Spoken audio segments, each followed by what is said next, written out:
Nigga that not gain weight, the nigga that lost weight, lifted weights or some shit doing with some weight. So he big as hell now. Man, that nigga got muscles and shit, man, so he ain't bullshit this time.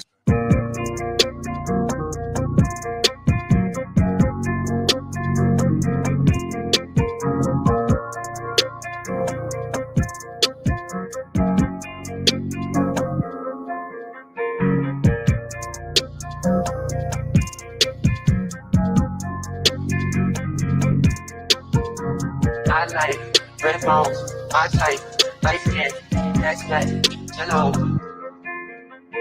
Be a fan, that's fantastic. Fantastic, be a fan, that's fantastic. Fantastic, be a fan, that's fantastic. Fantastic, be a fan, that's fantastic. Fantastic.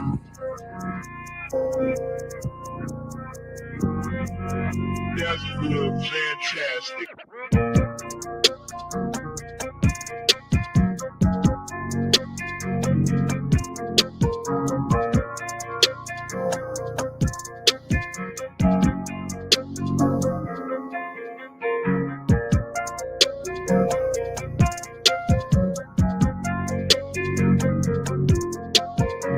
I like red bones, my type, light skin, that's that, hello. Be a fan, that's fantastic. Fantastic, be a fan, that's fantastic. Fantastic, be a fan, that's fantastic. Fantastic, be a fan, that's fantastic. Fantastic.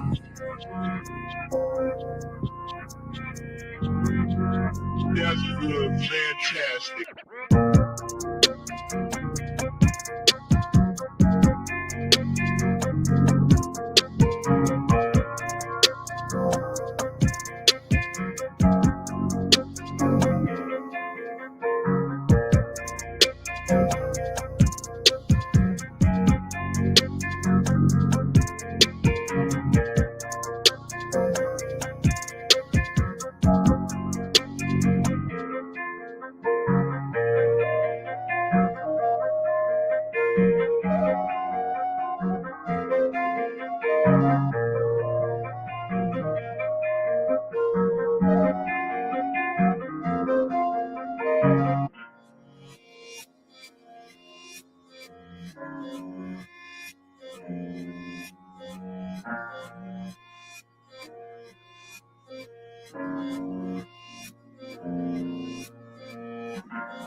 Yo, what up, what up, what up? Y'all know the deal, man. Like and share, like and share, like and share, so we can get this thing out everywhere. There's anywhere in the world you could be, but just hope you're right here with me, the B.A.B.G. OG. And I appreciate y'all pull up on me, man. Hey, man, y'all coming through with the money, man. Was it tax time? Y'all got paid? Y'all down. Hey, man. Hey, man. Hey, it's all talking about, like, shout out to my man Devin, man. What's going on, man? What's going on, man? Appreciate it. Cause I got money.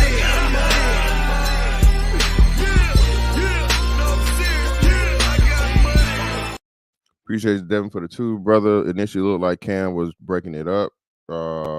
Yeah, I think. Nah, I don't think he was breaking nothing up, bro. I think like niggas tried him, and it wasn't that he was breaking up. It was like something that happened with him, from my understanding, from what everybody's saying. Shout out to Chocolate Bunny in the building for the 5. Greatly appreciate you, love. Cause I got money.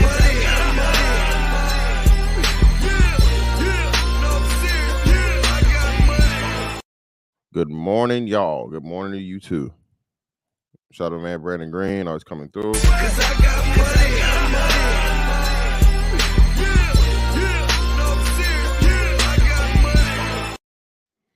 money. Morning you too, bro. And here go my man Ennis in the building, man. Cause I got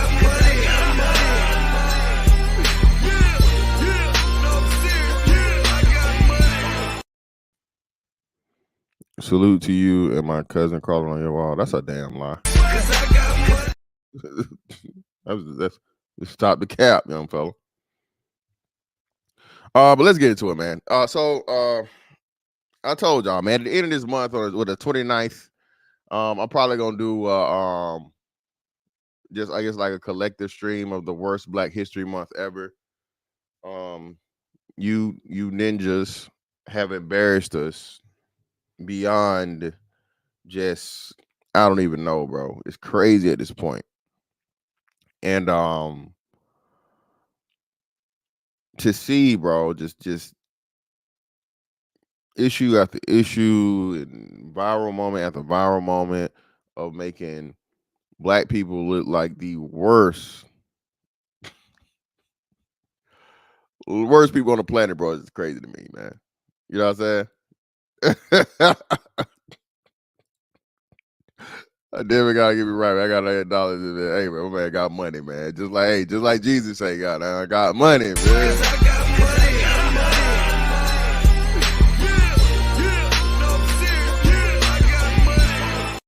Then with another two, man, just because better claim somebody, you know what I'm saying? Find you a dependent. Oh man, my nigga look like my hat too little. I had to put my hat down, right? But yeah, man. Listen, holding my nuts, brother. This one right here, man, is one for the record books. I have not had and you know I've been doing the social media thing for 4 years at this point. So I have not seen a embarrassment level of this proportions during like History Month, bro. Especially since I've been doing social media, but even in my lifetime, man, my 40 years of living, bro, I have not seen this many embarrassing things, you know, when it came to Black History Month. But let's go ahead and get into the topic, man. All right.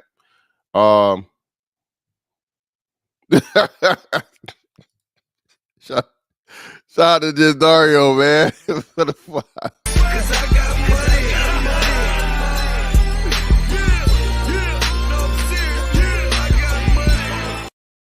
Best thing is that hat stayed on. Hey man, hey, it's kind of hard, man. He got the dreads going through there, man. He got it like weaved in, so you know what I mean. But let's get into it, bro. Somehow, some way, a B.A.B.G gets tried every damn day. You know what I mean?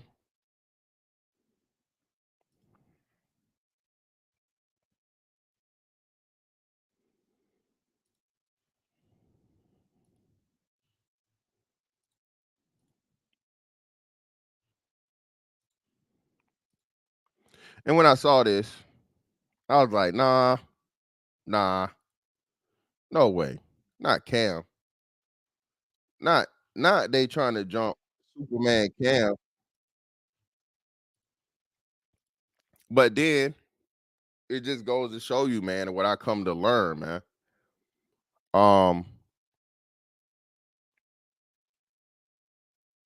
The Niggerlander syndrome is real, and niggas don't care, bro. They just don't. It's just never enough. You ain't nobody. You ain't special. You ain't no better than me. You notice how, again, man, like, just go back and think how many times you've heard that in your life, bro. Just unwarranted, just unexpectedly. You ain't did nothing. You not bragging. You not, you know what I'm saying? You're not flossing. You're not putting nothing in your success in nobody's face. And a random person, you ain't nobody. You think you better than me? Whoa. like, where is this coming from? Whoa. Now, you got too much dip on your chip. I'm like, brother or sister, where is this even coming from? I'm just living my life. I'm doing what I'm supposed to do. Do me a huge favor, man. Y'all hit that like button, man. Hit the like button early, man. It's gonna be a banger right here. Right? So when you hear this, man, it's just like, damn, I can't be successful. I can't just live my life and, you know, again, not putting nothing in nobody's face, and, you know, whatever I got going on, my accomplishments and so on and so forth. And again, I tell y'all, man, the Niggerlander syndrome, crab in a barrel mentality is a deadly, deadly thing. black men are killed the most. Okay, the highest rate, not the most, but the highest rate. Black men have this black on black crime thing is an epidemic that we keep running away from, or we keep trying to blame on a white man. When again, when you compare black impoverished neighborhoods, communities to white, Asian, Hispanic, blacks are skyrocketed, bro. Poverty that's why I say the whole poverty creates crime. To a degree, yeah. But with niggas, bro, again, it's wild as to how crime just turns into like kill him, get him out of here, smoke him, wipe his nose, pop that nigga. You know what I'm saying? All this shit to where, hey man, the smallest thing, man, can result in the end of your life. You know what I mean? Some neighborhoods, man, you drive through and you know immediately. Boom, boom, boom, boom, boom, boom, boom, boom, boom. You know what I'm saying?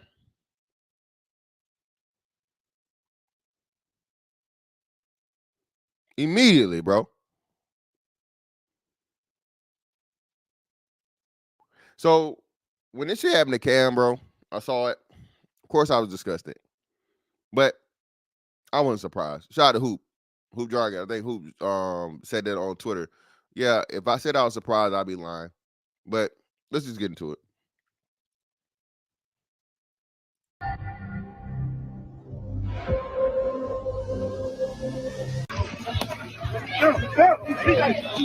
Now I don't know if y'all see this. This is two. I don't know if these are grown men or kids or whatever. But these are two individuals. Okay, listen, young nigga, you're not fucking with no grown ass man. I'm telling you, dog. I'm telling you, bro. And I be thinking about this shit because, bro, and I guess you really don't understand. Old man strength is a thing, nigga. Not strength. Okay. Old man strength is a thing. Listen, bro. I be playing basketball. You know, I play in the post, and when I tell you the oof, the man, God, the pain that these young fellas be mother, and then some dudes my age too, older dudes, like you really don't even understand just like how big you are or like how much force you can generate until somebody else comments on it, because you're initiating it, you're not absorbing it. And I'm telling you, man, listen, any man that's over 6'3", okay, and he has any type of motherfucking athletic background, he lift weights, he play ball, he whatever. Again, and I'm not saying it's not no size don't mean shit. Shit. Shit. Listen, man, when there are equally trained individuals, okay, be it lack of training or or experience in training, the bigger person is most likely going to win. Okay. Again, equal footing, equal training, the bigger person is going to win or lack thereof, right? So they made weight classes for a reason is a thing. It's always going to be a thing. Okay? Always going to be a thing. All right? Charlo just got his ass mollywop. Why? Because he was what? 7 pounds. He was a whole weight class under, and he thought he was going to move up and that power was going to travel up with Canelo. Nope. No. It's not going to happen, man. Well, what about jiu-jitsu? Jiu-jitsu is like the exception to the rule. But even then, if you have equally trained people, you have no chance. Equally trained, you know what I'm saying? Jiu-jitsu level person. And this guy got you by, bro, we talking about 60 pounds or better. Bro, just walk away. Leave that shit alone. And what's so crazy is because, everybody wants, oh, man, that nigga just big. Okay. All right. And you see motherfucking Cam got one nigga the headlock. And ragdolling the other one. And ragdolling the other one on the fucking what's the name, man? You know what I mean?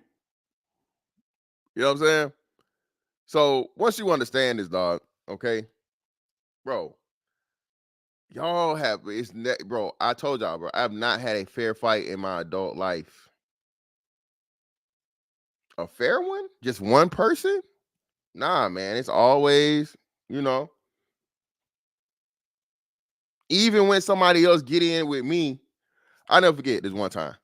I was playing ball. We was in Q80 in Norfolk, right? And I didn't know this guy. I just got there and I just started going over Q80 to hoop. And this dude, he was like a dribble machine guy, whatever. He did a whole bunch of shit or whatever, la la la. And he started talking, right? So I'm like, bro, like it's whatever, bro. Like I said what I said. It is what it is. I'm not worried about none of that. And I'm already, looking again, bro. I'm like the king of distance, nigga. Okay. I got snuffed way too much early on because I didn't understand the importance of that, especially with me being tall, let people get too close and all this other shit. But bro, I'm the king of distance. Like I have not been snuffed in I don't know how long, right? Outside of my mid-20s. All right. And I tell you, in basketball, y'all know how quick and how fast that shit can happen, right? But so Buddy talking, and he, whatever, he getting aggressive. So I'm like, okay, you know, I'm planning for it just in case, because motherfuckers say they gonna do some shit. I always believe him. And of course, he throw a punch. He throw the punch. I'm already back far enough. I'm already back far enough from the punch, and I just, I fucking blocked the punch back up. But then, this is a civilian dude on base playing ball, hooping, right? But a nigga that's in the Navy run up like he finna do something. He with him, and I'm like, fam, like this nigga in the wrong. But that's why I tell you, man. Look, bro. Whenever I go in a situation, I go in somewhere, bro. I know, and I look around. I take time to see who with who. The motherfucker they got always waiting in the lurch, as they say.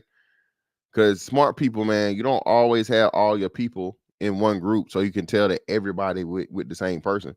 You got to have at least one. The smart motherfucker know one that's off like by himself, right? And not obviously that he with the group. So some shit, you know what I'm saying, pop off or whatever. That's like your ace in the hole or like your unexpected fucking person, right?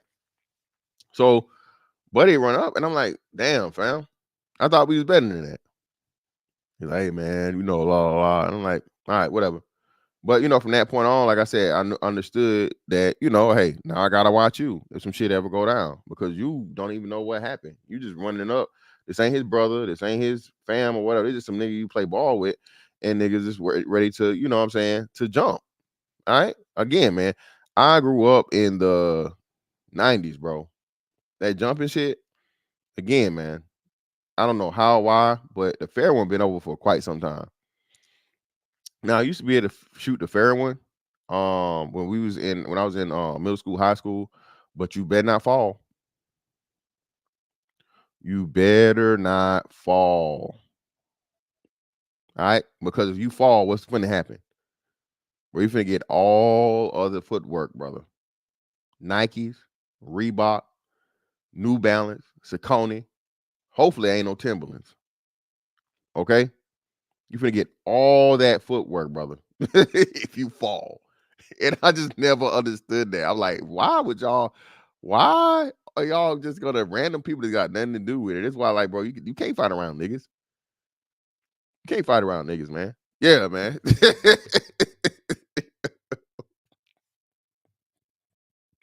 Forget all the foots. Yes, brother. All the foots.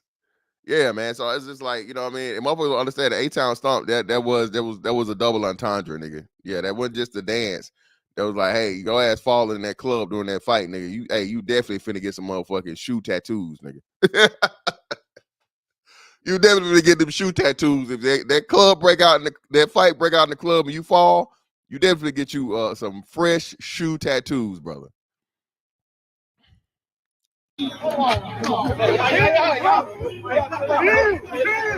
And they say this dude that was in the white was with Cam. So they saying the people that are there, I guess people that knew the situation, are saying that This guy right here wasn't hit trying to hit Cam. He hit the guy that Cam had in the headlock.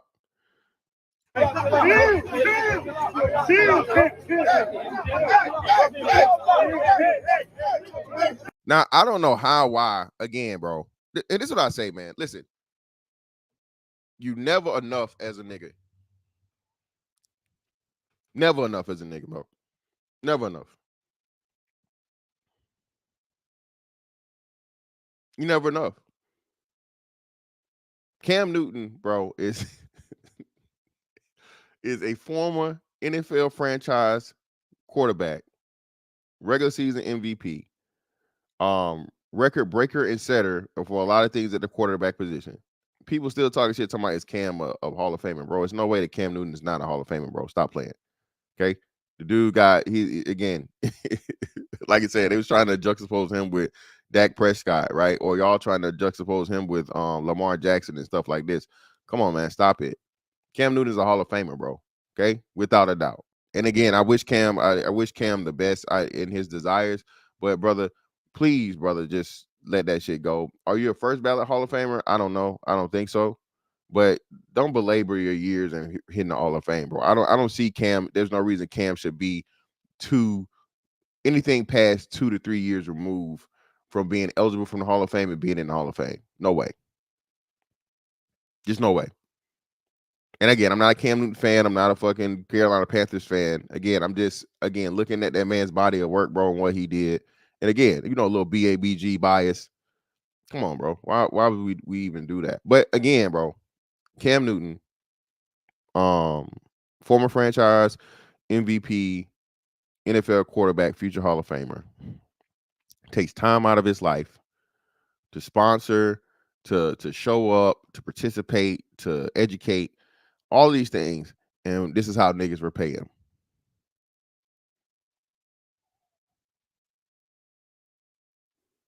Okay? This is how you niggas repay him. And the security ain't shit. The police ain't shit. Again, I'm not saying that Cam, needs a fucking entourage and security and stuff like that. This is the problem where remember that shit that Mike Tyson had against for whatever reason he had some beef with Floyd Mayweather, and he was talking about he's not from the people because he couldn't walk amongst the people and be welcome and this. Well, Mike Tyson, brother, again, those are two totally different generations. There's two totally different motherfucking weight classes. And bruh, nobody has time for that to see what niggas is gonna do. Bro, niggas be jealous. Niggas be fucking envious. Motherfuckers hate you, bro, and don't even know who you are just because you're successful. Especially in this day and age, bro, it be people that hate you, bro. Like YouTube alone. I'm not even a big YouTuber. And this motherfuckers, I can't stand that nigga. That nigga lame. That nigga can't get no pussy. That nigga can't this. That nigga can't that. I'm like, damn. What'd you say fuck me for? I be catching strays just off of, you know what I'm saying? I hate that nigga. That nigga fantastic. Always on this might be risky. That nigga need to get out of here. Like, bruh, not even talking to you about you or anything. I'm doing what I'm doing. And niggas just can't stand you, bro, simply because, again, tell you, dog, people create motherfucking, a lot of the time it's insecurities and inferiority complexes, dog. People can see when you're intelligent. People can see when you're charismatic. People can see when you're humorous. People can see a lot of things, and people hate when they don't have the fucking talent you have. People hate when you're getting fucking praise for your gifts that, you know what I'm saying, and they've never gotten that in their life, or something that they thought and they come to understand it's just levels, right? So how the hell y'all let Cam, bro, get hands put on him by two dudes? Atlanta, what the fuck going on, man? All right? You know what I'm saying?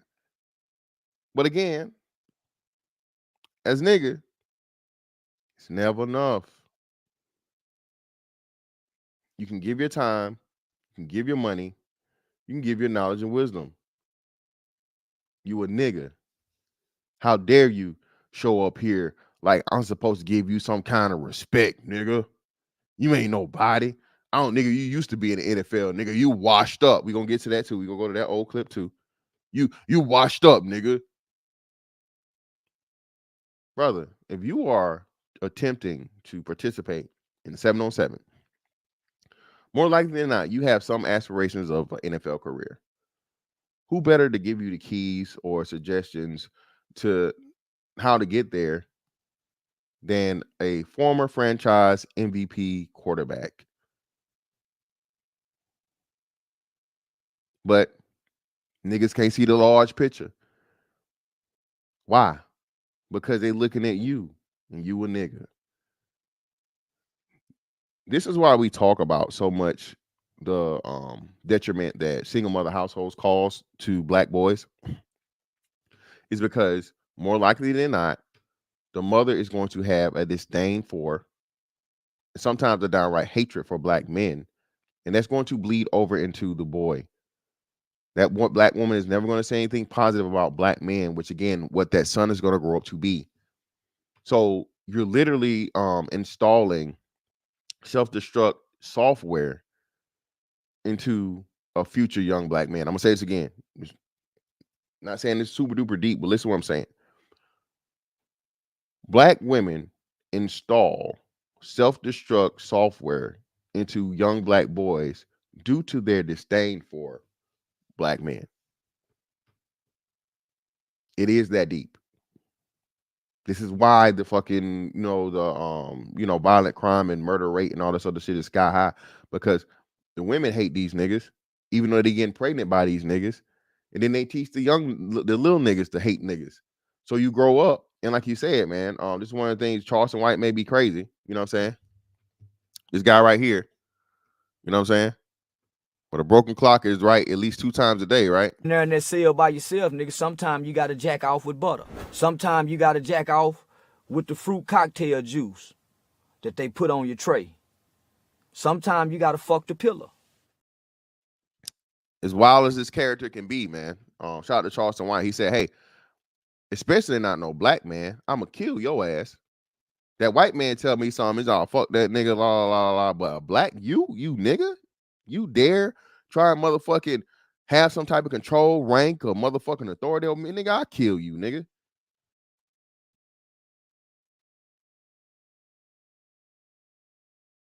Highlander syndrome, bro. Nigga-lander syndrome. Sorry. Nigga, you better not challenge me. You better not try to get no act right, no straightening, no none of that shit over here, nigga. You ain't nobody, nigga. I don't give a fuck. I don't give a fuck how much money you got. I don't give a fuck how much clout you got. I don't give a fuck about none of that shit, nigga. You ain't finna tell me nothing.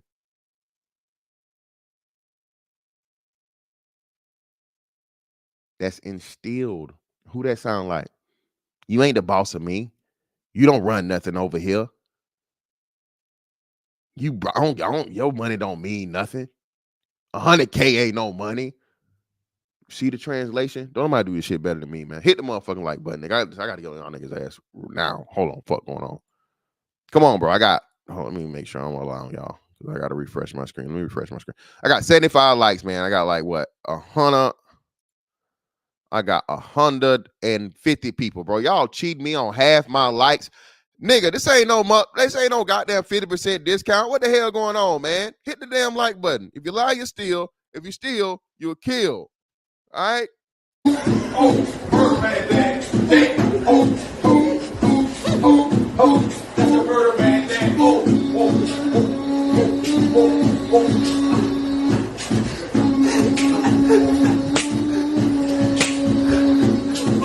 Real more shit, man.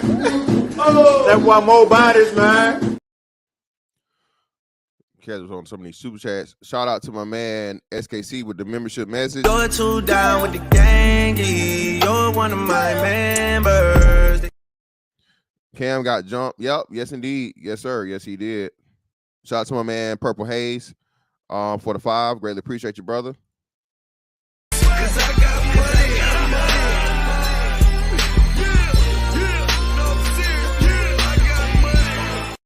Bro, Cam still trying to be a backup. A backup. That nigga strong. LMO. Salute to the channel. Hey, I greatly appreciate you, brother. Thank you for coming through with the donation. Shout out my man You're too down with the gangy. You're one of my members.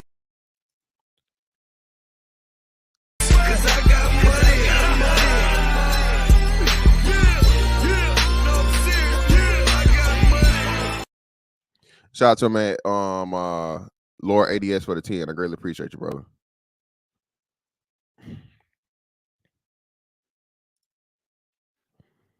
Hit the like button, people. Let's go. Okay. So let's go back to this. Come on, man. Come on, man. Hey, watch out.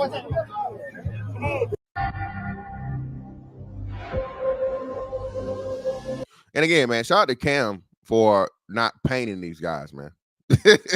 Listen, shout out to Cam Newton for not teaching these a much needed lesson, okay, to these niggas. And people don't understand that. I told you that too, man.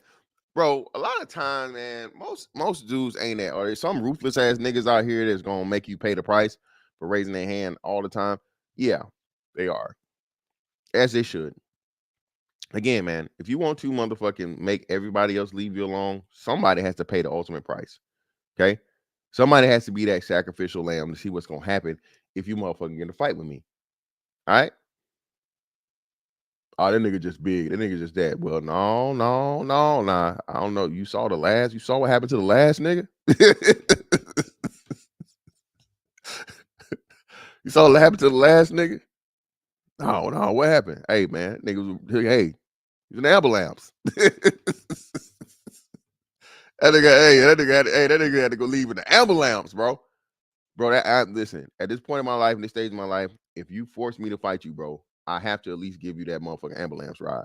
No, not drive yourself, not your friends, none of that shit, brother. Brother, you got to go there in the ambulance. Okay? I need the word to get out. Nigga, you much rather shoot me than motherfucking put hands on me. Okay? All right? It's like when they say, hey, fear is more powerful than respect. With niggas. Most people respect run longer because they're not thinking in the violence. But when you get in the violence sector of life, you get into the violence, fear is far more powerful than fucking respect, bro. All right? Fear is far more powerful. And in this day and age, dog, like I said, bro, first off, man, thank God, hopefully, I'm guessing security had, whatever, it was no weapons involved, nobody pulled no strap.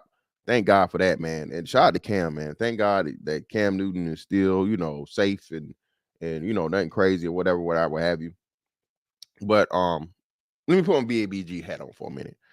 Listen, you little fellow Federation niggas, bro, we don't want no smoke. Okay? All right? For one, I don't even think you want to fight. I just think you want to shoot me. So I'm not trying to have no problem with you. I ain't got nothing to prove, brother. There is no motherfucking, just any kind of championship belt waiting for when I beat your motherfucking ass. Okay. All right. Could you beat me? Possibly. Yeah. But nigga, if you're not a trained MMA, bro, it's not going to go that way. Okay. All right. You're going to throw your punch. I'm going to let you throw your punch. If you connect with a punch, you're not going to knock me out. Okay. More likely than not, you're going to miss. I'm going to catch you, and you're going to think I'm a real life Zangief. Okay. I am going to find everything, the hardest things I can find, and put your body up against them and see what wins. Oh, concrete. Oh, let's see how bone competes with that. Oh, a car. Let's see how bone competes with that. Oh my God. A steel stanchion holding up the fucking building that we're on. Yes. Let's put your body up against that and see how it holds up. Bro, I have to, bro. Majority of motherfucking fights end up on the ground too. Okay. So I'm going to go ahead and put you there. Very hard. All right. Physics, nigga. A lot of you niggas need to pick up a physics. You can find free physics books. Goddamn. Okay. And I'm telling you, just the way I be noticing and feeling shit myself, just bro, my straight out arm strength, like my fingertip, my grip strength, bro, is so fucking strong compared to just like regular people. This weekend, niggas was hitting my hands, and I'm getting frustrated. But at the same time, I'm like, damn, shit. I remember when a motherfucker, come across my wrist or some shit, and I lose the ball. Like, bro, these motherfuckers swatting and grabbing and this and that. They trying to. Like, no, nigga, this is my shit. It's mine, nigga. It's mine. Taking this shit from me. Motherfuckers trying to throw me and move my arm and shit. And I'm just, I got the chicken wing up. And I had this one little fella, his whole body. I'm literally like picking him up off the ground because, I'm trying to, for the rebound. And I'm like, bro, it's just a different level, bro. I'm not no strong man. I'm not no motherfucking. I'm not saying this nigga saying he will. No, I'm talking about playing basketball, but I am talking about how you understand the strength differences, bro. If you do anything, active, right, where you have to go against other people. No, hell it don't. No, it don't. E-Man Perry, and when you know how to counteract that, brother, that don't work either. Lower man does not win, dog. If you're 100, I don't give a fuck. If you are 140 pounds, you can get as low as you want to get. I'm gonna back your ass down, and you're gonna be and it just done. Stop it. No, that has its limits too.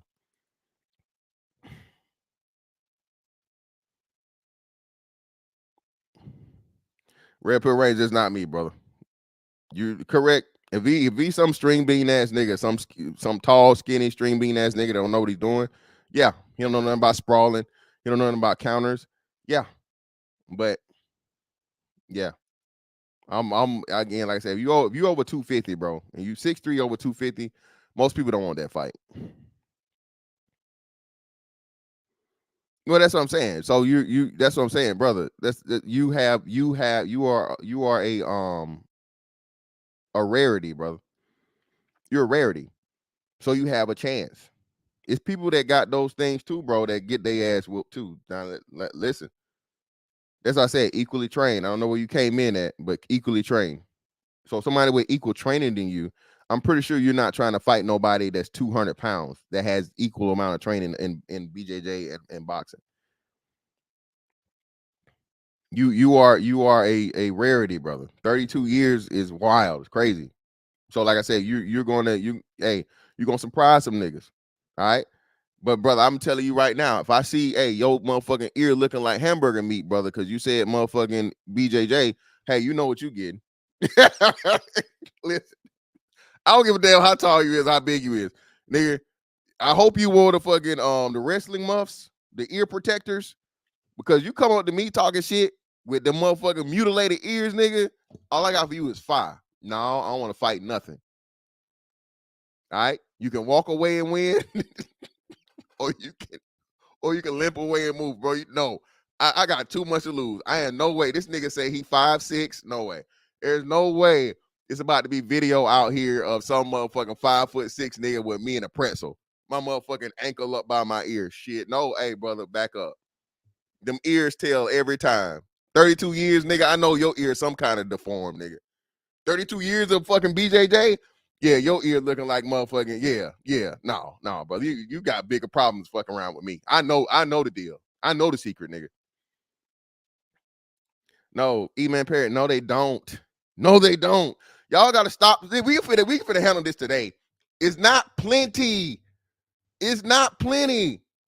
Plenty of dudes that 6'3", 250 plus do not get their ass whooped. That's a lie. No, they don't. No, not plenty, brother.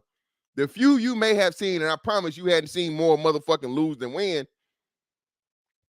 Tell me right now, you seen more niggas at 6'3", 250 lose fights from smaller niggas than win them.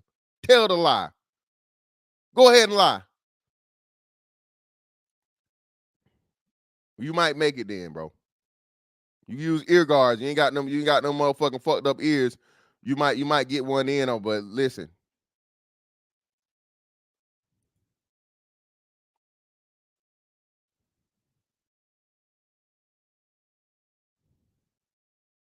Yeah, it's called cauliflower ear. Yeah, it's not plenty, man. I'm not finna argue with you niggas. I'm not finna do this, bro. I seen it. I seen it with my own eyes. I seen it. Fuck out of here. But let me see. Let me go sit down. Let me see. This isn't the first time for Cam, man.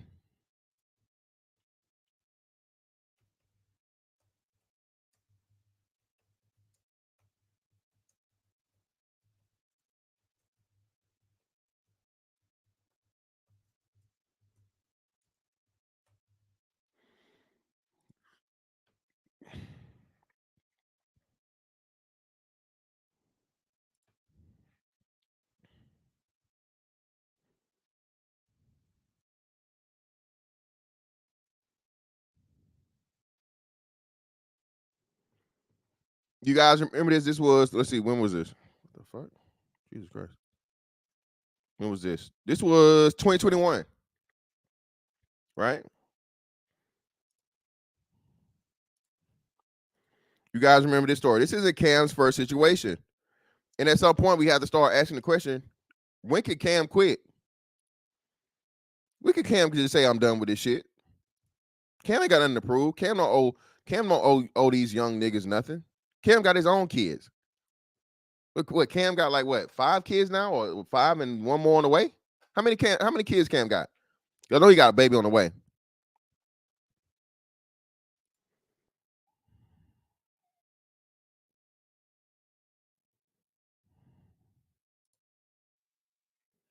know what I'm saying? I know Cam got a baby on the way. How many kids Cam got? Yeah, hey, Brian, niggas think they motherfucking guts. They think they Wolverine. They think they motherfucking they Vegeta. Niggas think they everything. This real life shit, bro. I'm telling you, man. Crazy. Shout out to Poppy. That defines Cam was whipping all them Lilliputian niggas. Yeah, listen, man. Bro, listen. This is a trained athlete, bro. That's another thing, too, I don't think people understand. Bro, for you to be able to shake off. Now, just think about this, right? Cam was a fucking specimen. Cam was like the LeBron James of fucking football. Like, you really 6'5", I think what, 220, 230, motherfucking definitely sub 10% body fat. If Cam, I don't know what Cam's 40 was. Definitely sub 4.5 40. Like, come on, bro.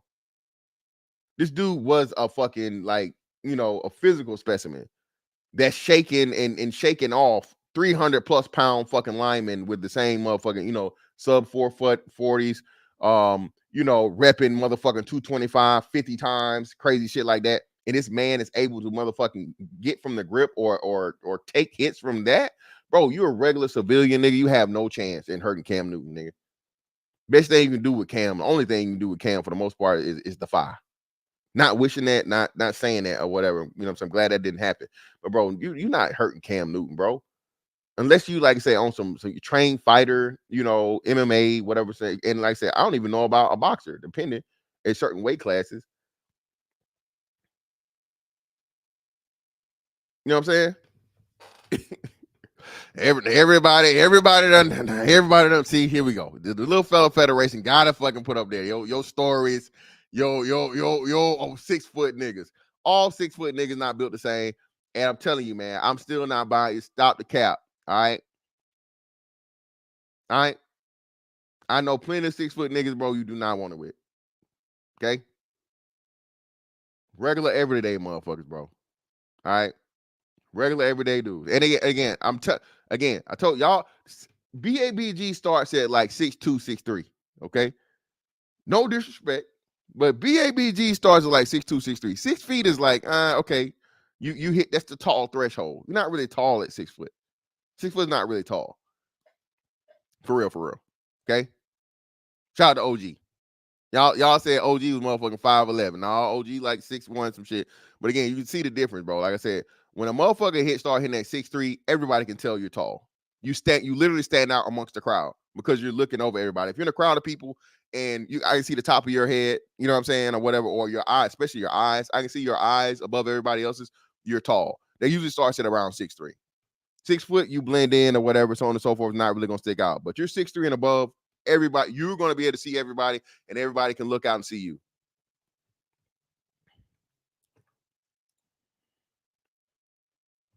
Marcellus, what's up with you, fam? But let's go to this one. Let's see. You guys remember this iconic story right here? Nah, ain't no disrespect. If you want some attention, I'm gonna give you some attention. The right way, bro. The right way. When do y'all play? We play tomorrow. And again, man, Cam is. I got so much from respect for Cam, man, because Cam really is a cool, laid back dude. Bro, you don't got nothing to prove. Cam Newton has nothing to prove, especially amongst the mortals, dog. Listen, bro. This is another thing that saddens me and sickens me at the same time. I told you guys, just a misunderstanding, and a lack of comprehension when it comes to Black people. in certain things, right?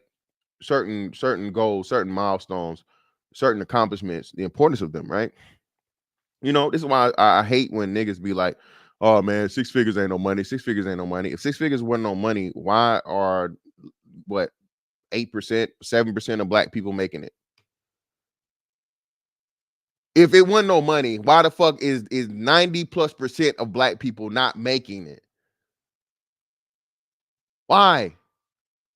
Then everybody, bro, again, 1% of the population lives in Atlanta, Miami, fucking New York City, major cities in California, all of these expensive ass places, Chicago, that people love throwing out there to say and use for the example that there's not no money. Okay, bro, the smallest amount of people live there.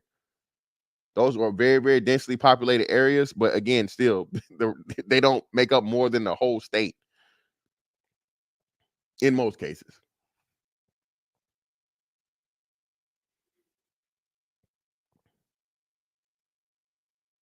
All right. So with this, man, you literally have a quote unquote, and I don't want, let me rethink how I'm going to say this. You really have an extraordinary human being, bro. One of one. Not only did he make it, again, the less than 1%.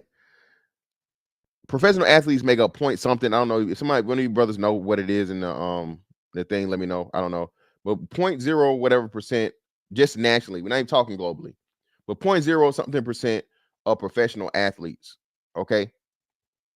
0.0 something percent of professional athletes and then become elite at some point in time at that. Because you cannot be the motherfucking NFL MVP, regular season MVP, and not be elite, goddamn. Not finna do this. Okay. All right. All right. Obviously fast, obviously athletic, obviously strong, all these different things. And you treat him like he one of your niggas on the corner, or he's some nigga that a child. This is a child. This is a child that has aspirations to make it in college and eventually make it to the NFL. That's talking shit. Let me see. So I can give y'all this before I give Cam, giving a young fella some proper guidance. But again, Cam better than me, man.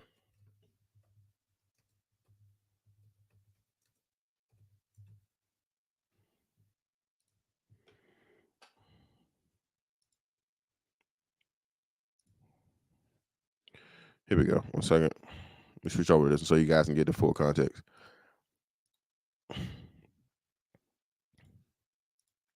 This is a child, man. It's a child talking to a grown ass man, dog.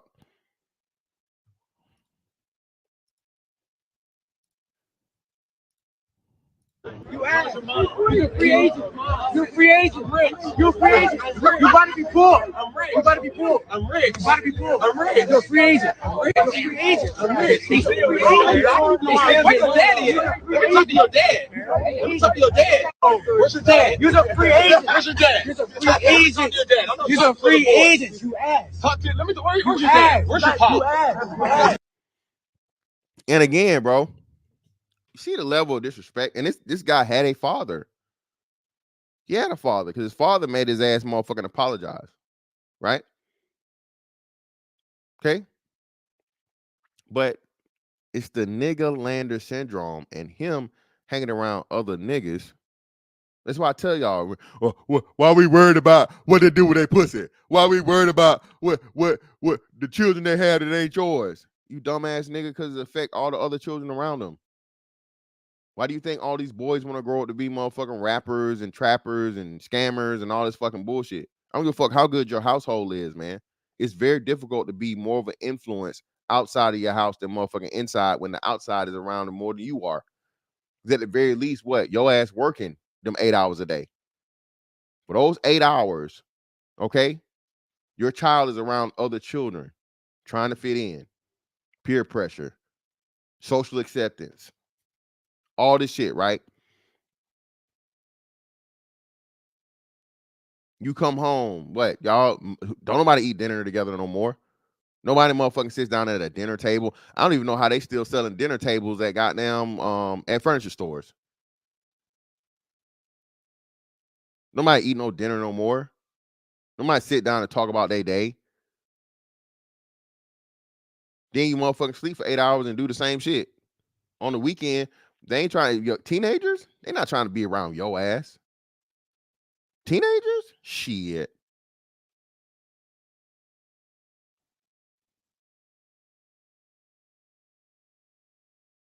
So even when you have the proper setting, right, and the best motherfucking situation for your child, hopefully, your influence is better and more than the society outside in the world that they're going to be in for the majority, more so than even the house. Yeah, listen, shout out to Azrael. Shout out to Azrael. Listen, that's perfect example. Michael Irvin called, like, snitched on his son. He's like, I don't know why my son acts like he's this, he hadn't struggled. He grew up in a gated community. Michael Irvin had to fucking snitch on his son, man. He had to tell his son, stop the cap. You ain't struggle. But hey, if she's a rapper, bro, being a nigga is the goal. Being a nigga is the goal, bro. Not being an upstanding citizen, a respected black man. Nah, I want to be a real nigga, man. I want to be a real nigga. That's what the niggas respect. That's the guy that everybody cheers for. You know what I'm saying? That's the nigga right here that no matter what, man, he know he good. You know what I'm saying? He done slung all the dope. He done wiped all the noses. And at the end of the day, baby. But if I leave, the fans still gonna love me, man? Yeah, they gonna love you, nigga. That's the only way they gonna love you. I told y'all, man, listen. The biggest motherfucking card you can have, right, in your deck is the reformed street nigga. Okay? The reformed street nigga that was in there, you know what I mean? Bro, that nigga there, hey, he can't do no wrong. See, I used to be in the streets. Had them hoes on the blade.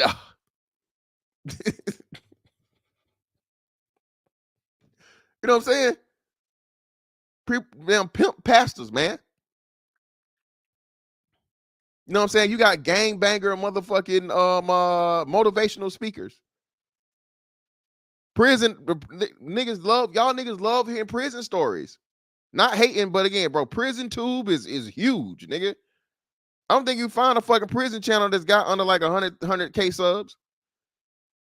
Prison tube, nigga, everybody want to hear about the shit that go on in jail for some strange reason. I don't know why motherfucking free motherfuckers that's law-abiding citizens are so infatuated with fucking prison stories. Niggas getting motherfucking stabbed and, and getting their booty hole took. And, hey, listen, the most, nigga, this right here is iconic. This is a lifetime motherfucking clip, bro. It's never gonna go nowhere. Why? Because it's about men motherfucking taking men. Having some booty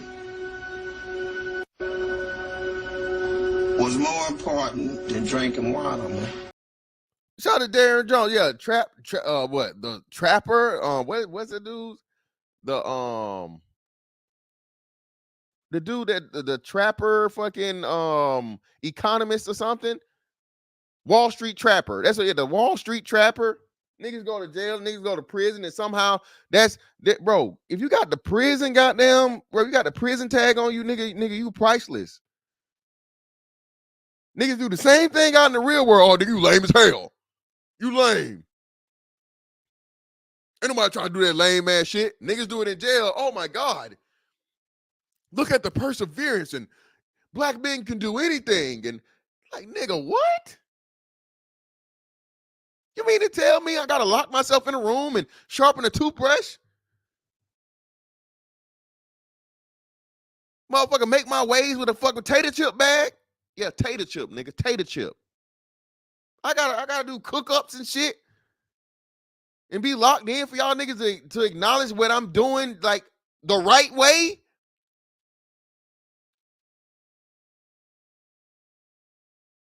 Niggas are so backwards. Nigga go 4 years and get his degree and do whatever. Remember, CJ King, I'm the prize. Nigga, you ain't nobody. You ain't even got a law firm. You ain't even passed a bar. But a nigga get his degree in motherfucking in basket weaving in prison. Oh my God, see, they better than y'all. This is why we like them prison niggas. Man, I'm done with you niggas, man. I'm done, man. Sick of you niggas. Thank you. Thank you. Every nigga in prison is a bad criminal. How many times you gotta say this? Y'all, where the Cat Williams said, I cannot believe you have this allegiance to losers. That's what I tell y'all, man. Hey, y'all better let these hoes, listen, y'all better let these hoes praise these prison niggas in public. Okay? I encourage public prison nigga praise. Okay? That's the PPP. Okay? I want to see. All right? Public prison nigga praise. Okay? Encourage it so you know who she is and where to put her. Okay? Throat babies only. That's it. That's all you can get, baby.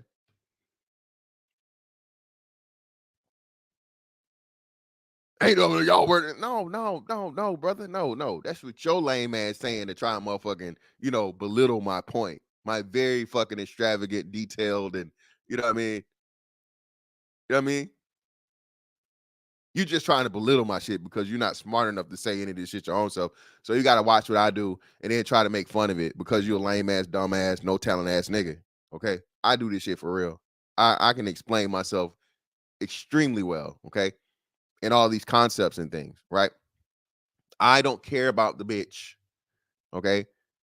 I don't care about what the bitch wants to do with the niggas. I care about, again, letting niggas see it, understand it, explaining it, showing you what they gonna. No, we don't like no prisoners, bitch. I can't tell. The more bodies, the better. That's another fantastic original. Shout out to my man, motherfucking Black Colossus in the building, baby.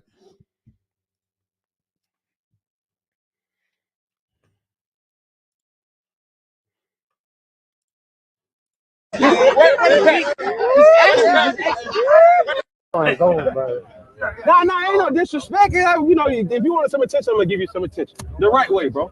The right way. When do y'all play? We play tomorrow. What was y'all record today then?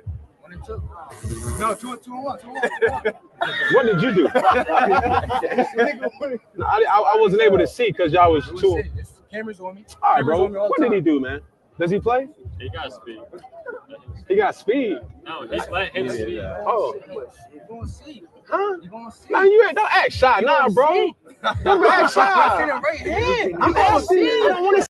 And again, man, like Cam going back and forth with the dude, and he's having a conversation, like I said, grown man to a boy.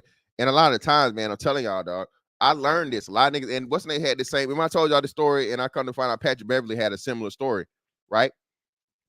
Listen, man, this don't happen enough no more because it's really hard to happen nowadays or whatever. It's not like it used to be back in the day. But I remember, again, a little like a 13, 14-year-old fantastic, right? Playing basketball.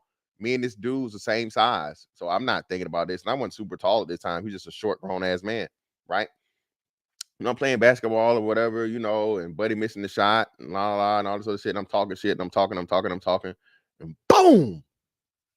Elbowed me right in my motherfucking mouth. So, hey, little nigga, watch your fucking mouth. I'm a grown-ass man. And I learned, hey, no matter how, again, bro, the size shit get people really, really fucked up. All right. As kids really think, bro, because we the same size or, whatever comparable, like you got to know, bro, a grown man's going to mix your ass like a cake, nigga. Mix your ass like a motherfucking waffle batter, bro. If you're a child, bro, 9 times out of 10, you fucking with a grown ass man, y'all the same size. It's just like a woman and a man is the same size, bro. It's not the same. All right. That man's stronger than you, more likely than not. Okay, or equal strength. And then it gets to the point of where if you're not trained, which most children aren't, now you got a motherfucker that's done had some fights in life or whatever, what have you, and he gonna fuck you up. But now these kids, man, challenge you. And back in the day, it wasn't no child abuse like that, bro. It was motherfucking grown niggas that slap shit out of or whoop a kid's ass. and everybody just walk off and be like, hey, you know, within reason, not trying to really, really hurt them. But hey, man, you start yapping and talking too much or whatever to a grown man, bro. That man has to motherfucking teach you a valuable lesson that, you know, it's fucked up at the moment, but it could save your life. Because listen, bro, you know what I'm saying? We ain't in the age of fighting no more, for real, for real. You start talking too crazy to niggas pull out, you know, up the strap, and that's it. You know what I mean? You know what I'm saying? You niggas ready to die today? Niggas ain't doing too much arguing nowadays, bro. You know what I'm saying? Niggas ain't going too much back and forth or whatever. So, you know, hey, niggas on this type of time. Cause I might be the one to kill your motherfucking ass. Remember me. OG Two-Tone. Crenshaw Mafia, blood. That's the type of time niggas on nowadays, bro. You know what I'm saying? So you understand that shit, bro. You gotta be extremely, extremely careful. Understand what you're dealing with here. But Cam talked to the kid, man, you know, and you know, actually gave him an opportunity and a chance to say his piece with his man to man. And usually when that happens, bro, and then a motherfucker really focused in his one-on-one, bro, that energy change up so quick because they understand, bro. It's just levels. You're not on that level, man. You're not on the level to be fucking having a back and forth with Cam Newton and talking all this shit and blah, blah, blah. But now we got good old Unc, man.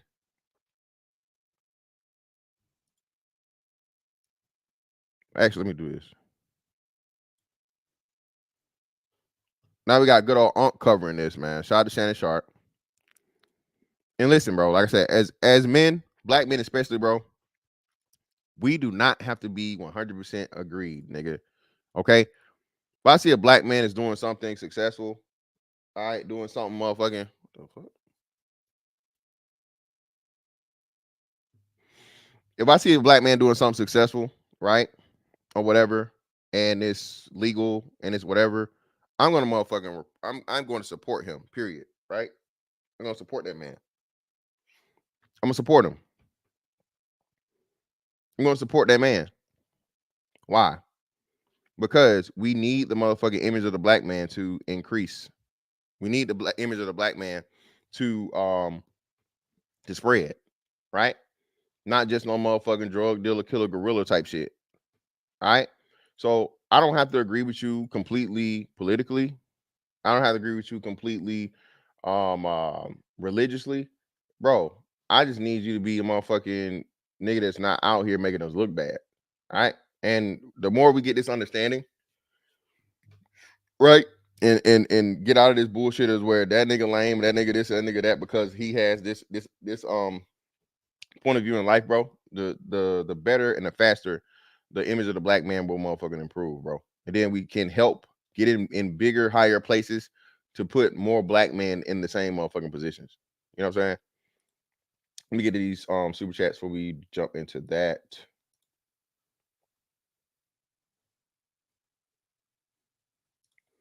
Shout out to my man Pablo in the building.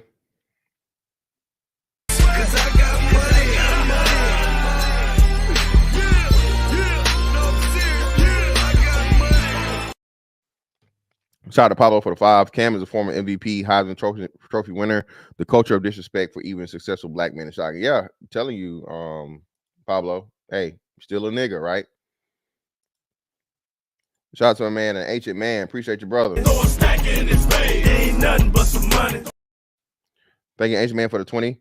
At one time when I was powerlifting, men's minimums, I think minimums, I'm an All-American wrestler. I had 500-pound bench press. I picked up a coworker. He was 440 at the time, and put him on his truck, and he was playing. But yes, it's not a game, and I'm 6'5", 270 now. Hey, yeah, shout out to ancient man, bro. Yeah, y'all niggas just don't understand, bro. Like I said, bro, when you get those sizes, your body allows you to do a lot of shit that other people just not built for, not trained for, and it's a lot easier for you. So, your PRs, right? Even your capability of doing PRs is totally different again, because you just have more muscle mass, right? And you have more body to do it with. So niggas don't understand, bro. Shout out to ancient man. Shout out to TBE Trucking in the building. Greatly appreciate your brother for the 5.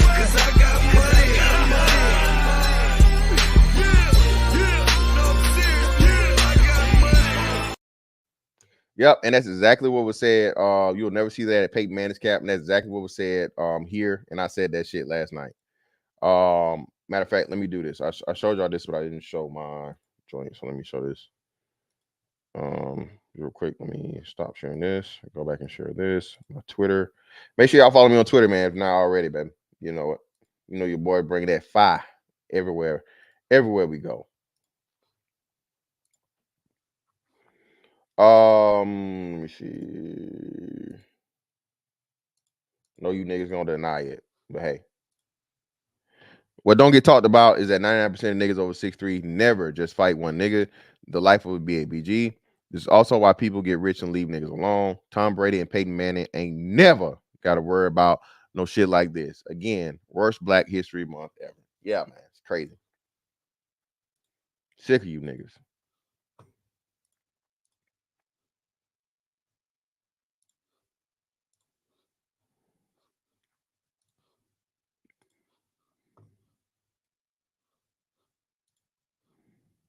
Situations.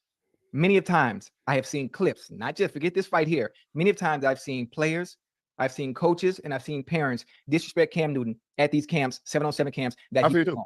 I've seen it before. I've seen the clips over the years. You are supposed to be, as parents, especially as kids, soaking up as much knowledge as you can and talking about football and just how can I get to where you got to? What do I need to do? Oh, I'm just thinking about the camps I used to go to when I was a little kid. The Miami Hurricanes had camps in the summer, 7-on-7. When I was at them camps, man, I'm talking to the goddamn players from the Hurricanes and getting a better understanding of what it took to get you here, even though they weren't in the NFL yet. How do I get to this spot where you are? We need to take advantage of that. But kids these days, they want to argue, they want to talk trash, they want to act like they've already arrived, that they're the best thing coming to Christ. But that's not it. That's not the case. And I see the parents do the same thing, disrespecting Cam when he's giving you guys a space to showcase your talents. And instead, you want to come there, you want to disrespect them, you want to talk trash. They do. I mean, We've seen it. We've seen it. And I think Cam has handled it very well, Ocho. Listen, man. Listen. My nigga. My Black man. Learn to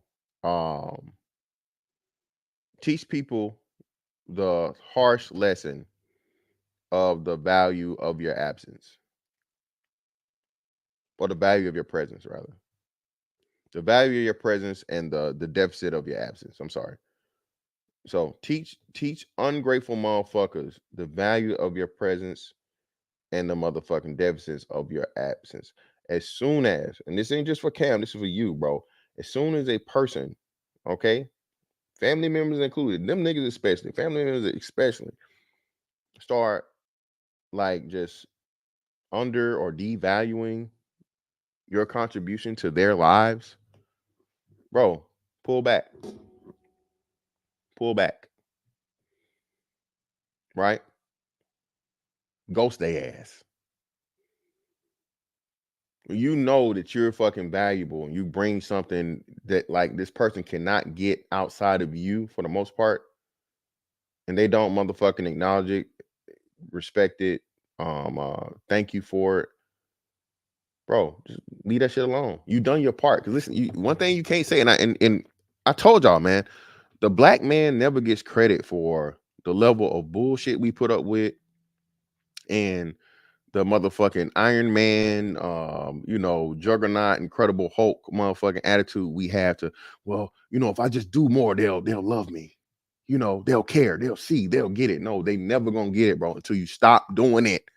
Until you stop giving a nigga some shit, that's when he gonna realize you kept giving them something. Then you gotta give him the motherfucking speech. Bro, you done ask me for money, motherfucker. Ask.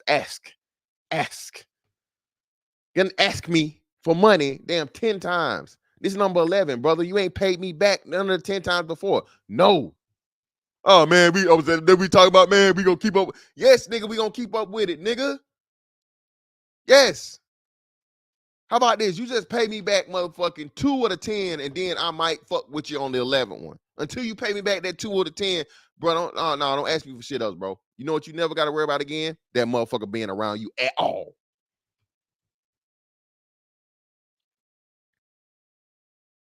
For you simply motherfucking demanding repayment for partial of the whole and everything you've done for this person. Black men, I told you, this is a black man motherfucking renaissance. Straight black man renaissance. We are literally changing the culture. This is why everybody is on our ass, watching our dick, got something to motherfucking say. Niggas ain't this, ain't can't, don't want, never motherfucking good enough. Fuck them motherfuckers, bro. I keep telling y'all this shit. Y'all gonna understand and see this shit 20, 30 years down the line. Then you gonna understand. Like, damn, man, we really did. Hey, we did some shit, nigga. Conversation that had never been fucking had. Y'all just complaining about women. Y'all just complaining about women. Ain't it if we is, nigga? The way you motherfucking get shit fixed and changed is complaining, you stupid motherfucker. Okay? I promise you, you go to motherfucking Ruth Chris Steakhouse tonight, nigga, and they bring you a motherfucking raw, motherfucking uncooked fucking steak, and you just eat it, that's your dumbass fault, not theirs. Not rare, raw. It's your stupid ass fault for not complaining. You a motherfucking, that's what black men have been faced with for fucking, I don't know how long. Raw fucking steak, shit on the motherfucking platter, served up, and niggas just supposed to grab their motherfucking fork and dig in. It don't say nothing. And this is what the niggas before us were used to doing. Or just put the motherfucking plate to the side and act like it ain't a whole motherfucking pile of shit and then pay the bill after. Fuck that shit. Those days are over. The days of motherfucking accepting not even the bare minimum and giving your motherfucking all, bro, until I die. I don't get to enjoy none of my life. That shit over with, bro. Over with. That's what I'm doing. That's what I'm motherfucking changing. I didn't motherfucking come here to motherfucking just give my motherfucking life away, bro, and get nothing in return but disrespect and motherfucking disregard and ain't, can't, don't, won't. It ain't never enough.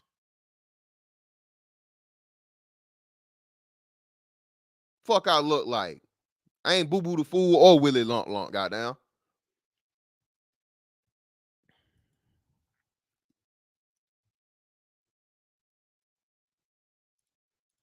You see, Cam ain't really trying to punch nobody. No, He's like holding one off, like trying to throw him off. Like, bro, they try to, you know, like I said, I mean, he wasn't trying to punch nobody because Cam could easily, once he slung him down, could have just tagged one of them. When the dude ran up, he could have called a two-piece. And Cam would probably, but they kids. And Cam has that in the back of his mind. He's like, man, if I'm out here slugging them, swinging on these dudes, man, even though they're in the wrong, that's still going to look negative. That's going to project negatively on me. And again, that too. I'm telling you, man, listen, you know how many times, like, in the situations to where shit could have happened? I told y'all, bro, especially playing basketball, bro. I had this fucking situation where it was 3 brothers, bro.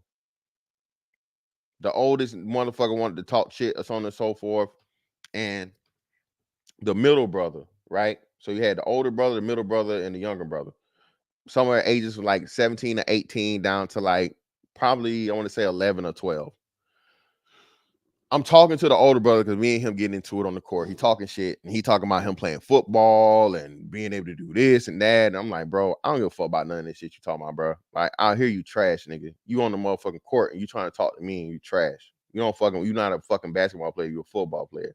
And you know, well, nigga, this and what, nigga, what? And I'm like, all right, man, just do what you gonna do.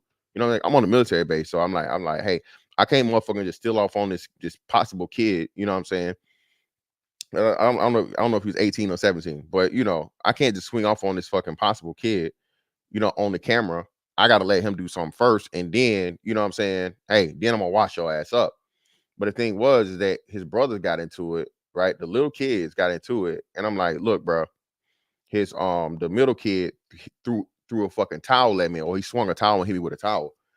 And I was like, in that moment, the old motherfucker, this how I know he a kid. He looked off because he's looking at what his brother's doing. Bro, he turned his head. And I'm like, bro, just let me stop. I said, bro, listen to me.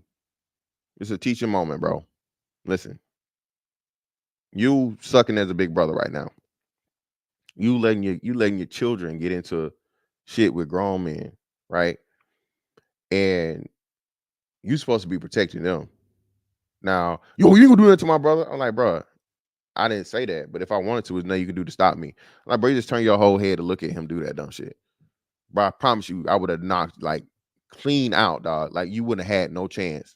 he's still barking and hollering and yelling and woofing and all this other shit. And I'm like, but he wasn't swinging, right? He wasn't swinging. That's why he really didn't want to smoke. But again, the benevolence of the black man, bro, is never motherfucking acknowledged or recognized. Niggas be benevolent as hell, bro. A lot of times. Accept the bullshit. Try to de-escalate. Because we understand that, bro, if we not paid boxers or motherfucking wrestlers or, fucking MMA motherfucking, fighters, what the fuck do I win from a fight? Other than motherfucking some scars, some bruises, and like very, very little motherfucking reputation for free, like that really don't matter no way. In which, again,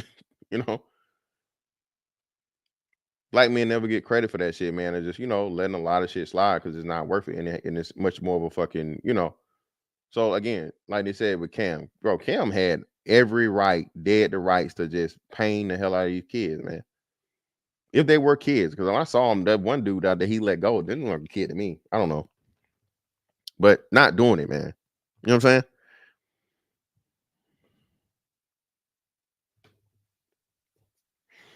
All right, here we go. Let me do this if I get to it. Let me get to y'all saying Cam ain't a motherfucking Hall of Famer. Okay, we're gonna get to that. Let me get to this. Shout out to my man, East Coast Kev. Greatly appreciate your brother for the 5.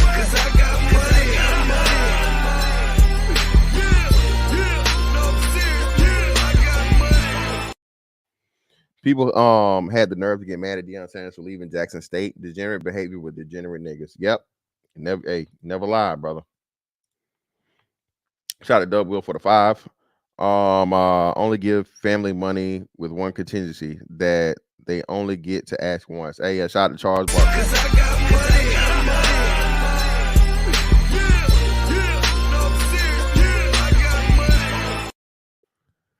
Appreciate you, Darren Jones, for the 20 ball. Greatly appreciate you, brother. Ain't nothing but some money. The black community in general does not believe in reciprocity. Yeah, niggas can't even spell it. Can't even spell it, Darren Jones. Can't even spell reciprocity. Nope. And here we go right here. There's this brother right here. Shout out to you, brother, for the 7 Canadian. Appreciate you.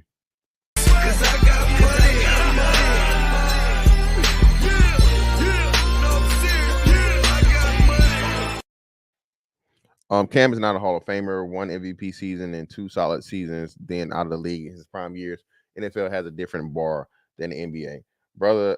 There are people, far more people with less accolades than Cam Newton in the NFL Hall of Fame, brother. Okay, yeah, I get sick of you niggas, respectfully, saying ridiculous shit like this. The man has records, dog. Okay, did I say he's going to be a first ballot? No. I'm not saying he's going to be a first ballot NFL Hall of Famer. I'm not saying that. But to say that fucking this man is not going to make the fucking Hall of Fame, bro, and I'm not wrong, dog. I'm telling you. All right, bro. Appreciate you, brother, for the 5, brother. Right, but Cam is a better man to me because the first time the kids disrespected me, I ain't coming back. Okay. And that's wisdom. Shout out to Shannon Sharp.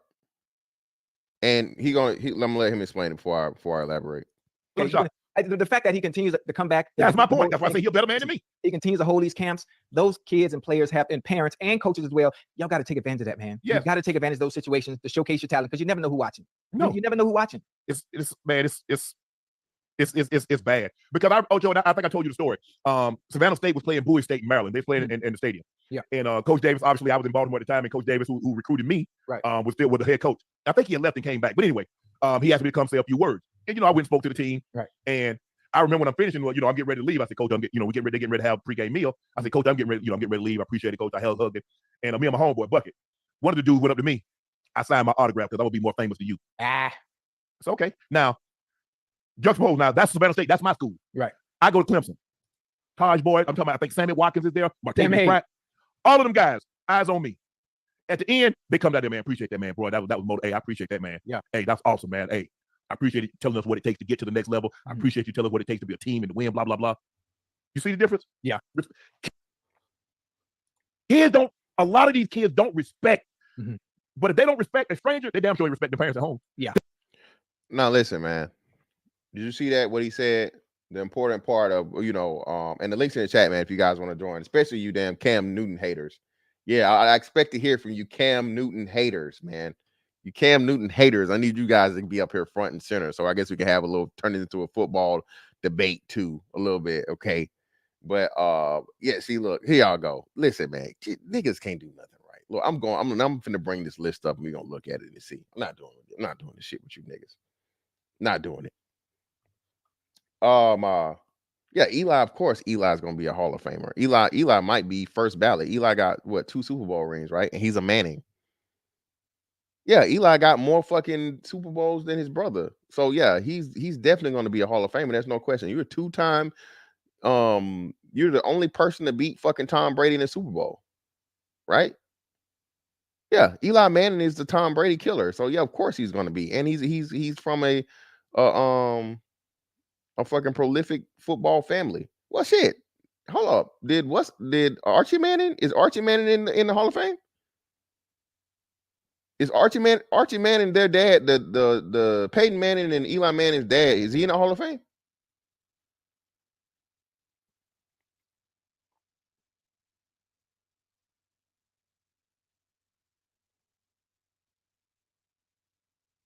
Archie Manning, yes or no? Y'all saying no?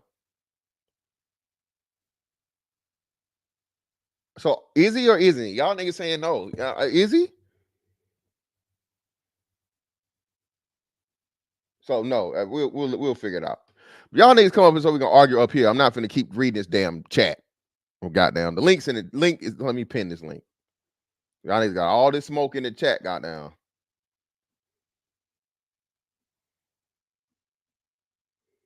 I got all this smoke in the chat, nigga. We gonna do this. We gonna do it today, goddamn. Where the hell am I at?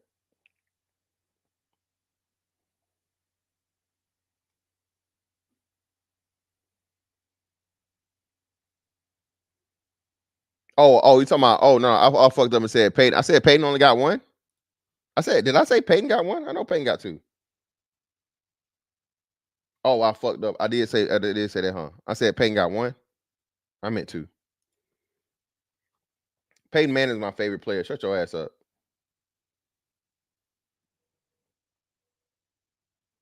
Yeah, I fucked up on that. My bad. But the one he won, I mean, did he really win it? I mean, let's y'all niggas somebody I don't know motherfucking football. Nigga, he might as well not have. Shout out to goddamn. Shout out to Ware and shout out to what's buddy name that can't leave that badass light skinned bitch alone? Fuck, I can't think of his name. The fucking the D lineman. Or the what's his name? See, y'all tell me 2 different things. Yes, thank you, Will. One of the best defenses fucking ever.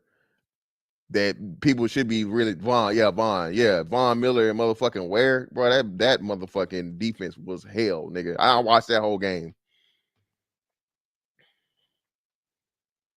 Motherfucking Eli was out. I mean, it's not Eli. Peyton Manning was out there on a half a leg and half an arm, nigga. All right. Hold on, let me pin it, man. I don't know what happened. I thought I fucking did it, but Solitaire got it. Let me pin the what's the name?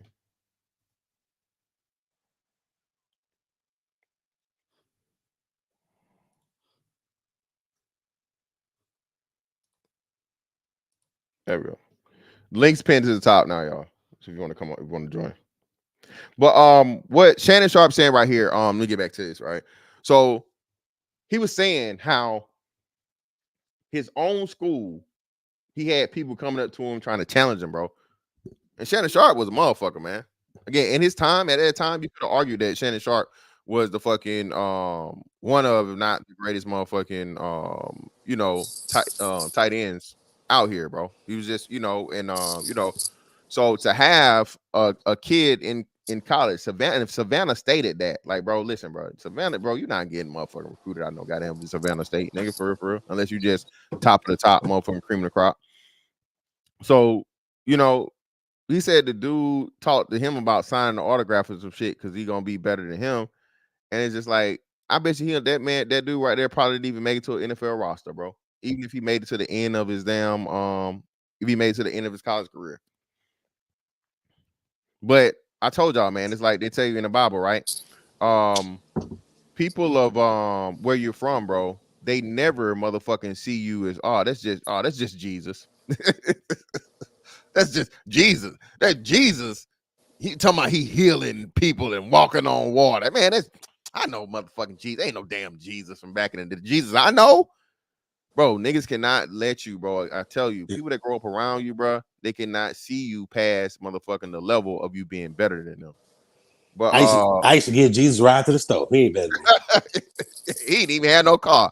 I remember he had no car. I used to babysit that nigga, man. He ain't nobody. Fantastic. What up? You got it. Go ahead. Hey, real quick, man. This is why niggas got to do research. Archie Manning was inducted in the Hall of Fame. In fact, he was inducted in 1989. Google is your best friend. These niggas always in the chat talking. Yo, I ain't gonna say nothing else. But yeah, he was inducted in 1989. Yeah, I was pretty sure that Archie Manning was in the fucking NFL Hall of Fame. Let me see. Yeah, man, but that's why. Bro, he was in the college football Hall of Fame. We talking about the Pro Football Hall of Fame. Google is your Where friend. Google it. I just Google is Archie Manning Hall of Famer. It's a college football Hall of Fame in 1989. College, it's college, not Archie NFL. Manning went to 2 Pro Bowls. That nigga is not a Hall of Famer. Nah, nigga's not a Hall. Damn, that was it. Yeah, college. All right, but anyway, he was a bad boy, but he wasn't a Hall of Famer. That's levels to this. That's fucked up, man. He ain't getting no Hall of Fame or nothing. No, he ain't get no chance because I think. Yeah, he played with a trash team. He played with the Saints when they were garbage.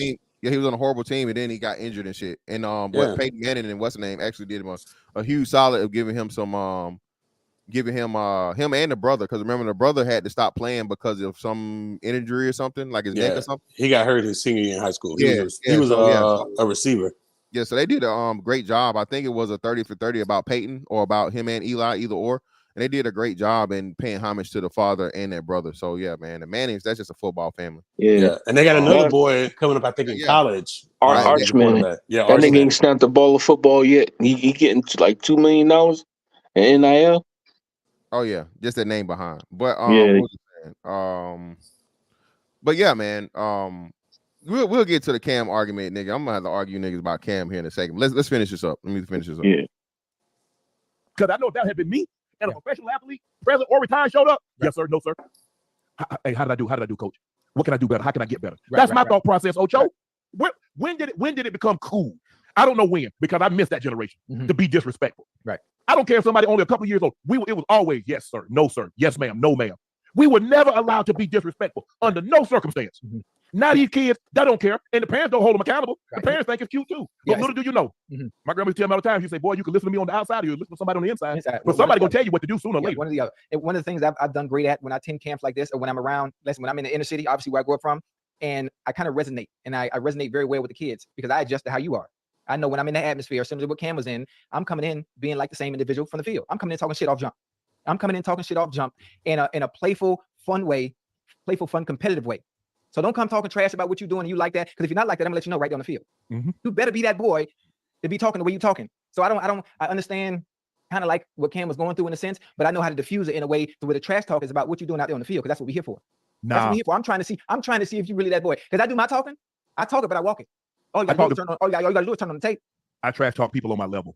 I'm there to teach. Okay, I understand. So you different. I'm there to teach as well, but I'm there to teach as well along with the trash talk. You gonna get my mouth. Ocho, once you start putting on that, now they're gonna feel they're on your level. And so they feel you can handle you on your level. Right. You see, now you brought yourself down to their level, to a 15, 16-year-old. I want to stay here. I want to stay in the adult role as an advisor.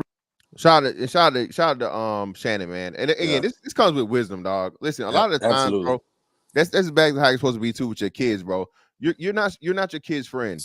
Too many people nowadays are trying to be these motherfucking, I'm my kid's best friend. The fuck? No, you're not. You're the parent. You're supposed to be in a position of authority and motherfucking advisory, bro. Not motherfucking y'all thinking alike and y'all trying to make plans and go hang out and all this other shit. No, bro. Once you get grown, maybe we can do that shit. Once you're an adult and you know what I'm saying, you're able to be responsible for yourself and so on and so forth. But even then, it's limited. It's certain shit I'm never gonna be out here doing with my son, bro. You know what I'm saying? We ain't trying to be, we ain't running no trains, nigga. Like we not out here chasing the same hoes and no shit like that. And like, nah, man, that's my son, man. So even though we're adults, we understand that, but it's certain shit I don't want to see him, in the process of, and I don't want him to see me in the process of, it's certain shit you're just supposed to be, your business, right? But yeah, far you too can't often, do man. that. Yeah, this fucking thing of where, like, me and the kids are on the same level, bro, that's a major issue and problem. And then, like you said, when there isn't a foundation for the respect of black men, it further erodes it, and it makes it even more difficult. Because, like I said, then you may end up being in a fucking situation because this nigga think y'all the same. We're not the fucking same, bro. One of the biggest problems and issues with black people, bro, is the lack of respect in regard of hierarchy, man. Hierarchy and ranking structure. That's in every fucking facet of life, bro. Every facet of life has a fucking hierarchy and ranking structure, bro. And niggas just hate that concept. Role as a respectful role. Right. Like I tell my kids all the time, the dynamic of our relationship will never change. Right. I'm always gonna be dad, you're always gonna be the child. And so we're gonna stay in our appropriate roles. Right. But the first time, and I remember the video when the kid got disrespectful with Cam at the gate by the fence on the sideline. Yeah, I remember. Because I'm doing this out of the kindness of my heart. Right. See, you and I are a little different. We approach things different, and we operate a little different in a controlled environment like that. In a controlled environment like that, as far as football is concerned, you're known for trash talking, but my mouth, I do my talking before I even walk it. So I kind of adjust to the type of players I'm around based on the atmosphere I am. Even though it's in a respectful way, or even if I am teaching and coaching, I still got to be able to talk a certain way based on where I'm at. But here's the thing. And they try to say, well, you're not this, you're not that. Okay, so what? Cam is not Brady. But he still might be the best player that you'll ever get an opportunity to shake his hand and see personally. Yeah. And I remember when my brother used to have football camps, and obviously, it was.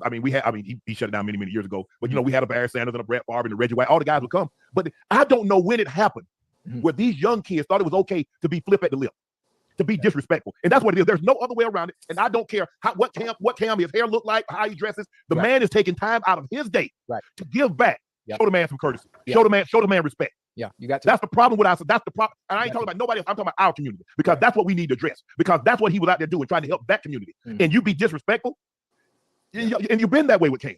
And I just don't know why. I don't know how. But parents, grandparents, uncles, and aunts, we need to do a better job with these kids. Right. And then we understand.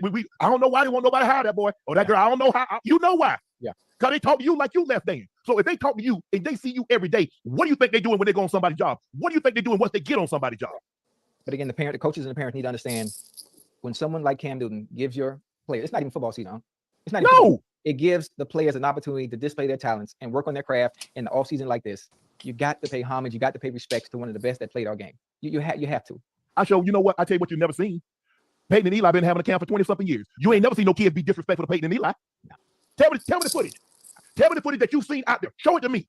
What Peyton or Eli asked these kids, or the Drew Brees, because a lot of times they take up a lot of these pro quarterbacks and sometimes upper level college quarterbacks. Show me the footage. It's us because we think it's cute. I show, hey, man, I went out there, man, I told Cal to shut up. I told him he was trash. Hey, fantastic.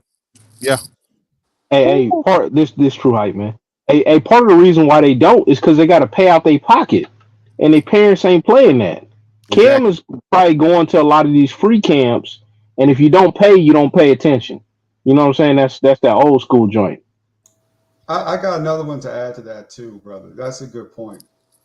You said one key word a second ago that hadn't been mentioned yet. Parents.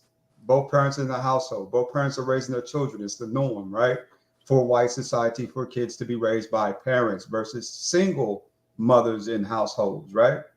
So when I think about that, it's really borderline degeneracy. That's what it really is. You got 18% of the men making 80% of the babies. They're breeding athletes, but they're not breeding civil citizens. They're being raised with the concepts of street lingo, basically streets, and very little civil society teaching or social norm. So what you have is a bunch of barbaric degenerates running around here, thinking they're going to be athletes. This is how they're going to get out of the hood or whatever they think they're going to do, and it ends up in total failure. At the end of the day, brother, there's not much you can do with that besides kind of defect from the black community. I go see my friends. I go see, my people, my family. I go visit them. But one thing that catches my attention more than anything, if you learn your English from rap videos, you ain't very bright.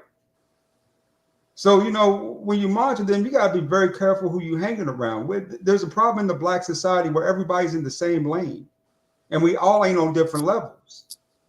We got to create some separate lanes for the people who are prominent versus the people who are sort of poor. That's maybe the only way to do this. Besides that, the fact it might be the only way to go. Hey, fantastic. I would Can I take add to it. that real quick? I would take it off of. Well, that is partly true because class structure is a thing, but there also needs to be a separation just off of your behavior. You could be the richest nigga in the world, but if you act like a degenerate, you're not going to be welcome amongst people that got some sense. Hey, fantastic. Can I add to that? So, yeah, go ahead. That's why I made that point about I let the super chat about Deion Sanders leaving Jackson State. My thing is, when you have prominent black people, whether it's black men or black women that come into the community and want to do for the community, Cam was, he was doing that on his own free time. He could be anywhere else, laid up doing whatever. When you have people that want to give back and help, you're supposed to take care of them. You don't let, excuse my language, but you don't let janky nigga shit happen. You're supposed to make sure they straight. That situation. Go ahead. I'm sorry. I don't know why Cam's down there hanging with them anyway. He's not from the hood. He was raised in a full-fledged traditional household.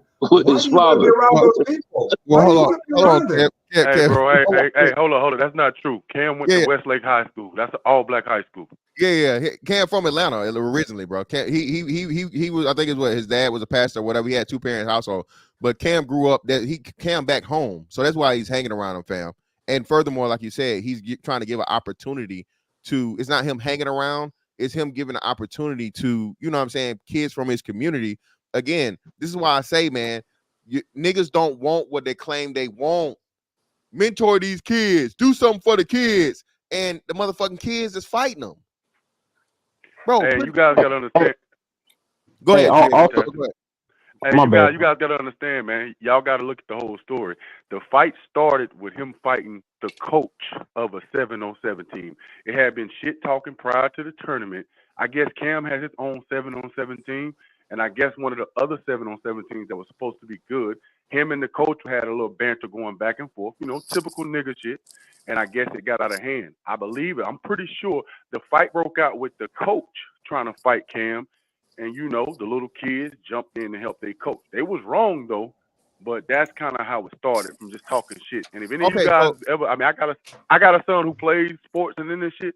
All this shit is toxic, and don't get it fucked up. At these white 7-on-7 tournaments, this shit still be ratchet. It's just a toxic environment of these tournaments, man. So don't sit up here and act like the white people don't do it. Don't come up here with that shit if you're not going to. You stop making excuses. You stop making excuses for bad behavior. That's part of the problem. You got too many of. Hey, Des, let me hop in real quick. Now, GA boy, niggas got a body on the books, right? Aqib to leave. Yes, his brother. His brother. He shot the man at the damn game on the sidelines, Georgia boy. So we can't be like the white people do it too, fam. We can't be on this. No, all that shit is top. What I'm saying. Hey, but all you got to do is frequency. Right. Let me go. Go ahead, J boy. What I'm saying is all that shit is toxic, bro. You just never know when this shit gonna break out. When you in these Pop Warners and these 7-on-7 tournaments, bro, it don't matter what neighborhood you in. I've seen shit pop off in all kind of neighborhoods. It's just a bunch of fucking parents living vicariously through their kids. And it don't mean they from single mothers. These be fucking daddies out here acting stupid. That's what y'all gotta understand. A lot of times the mama don't be in these fights, bro. It be daddies, and it be white, black, Puerto Rican. It don't matter, bro. When you get to these kids' sports, because I have a son who is very active in sports, so I see this shit with my eyes. It's a bunch of fucking parents who didn't reach whatever level they thought they can reach in their sports world, and they have kids that are pretty good. A lot of times they're promising kids, and they're living vicariously through these kids.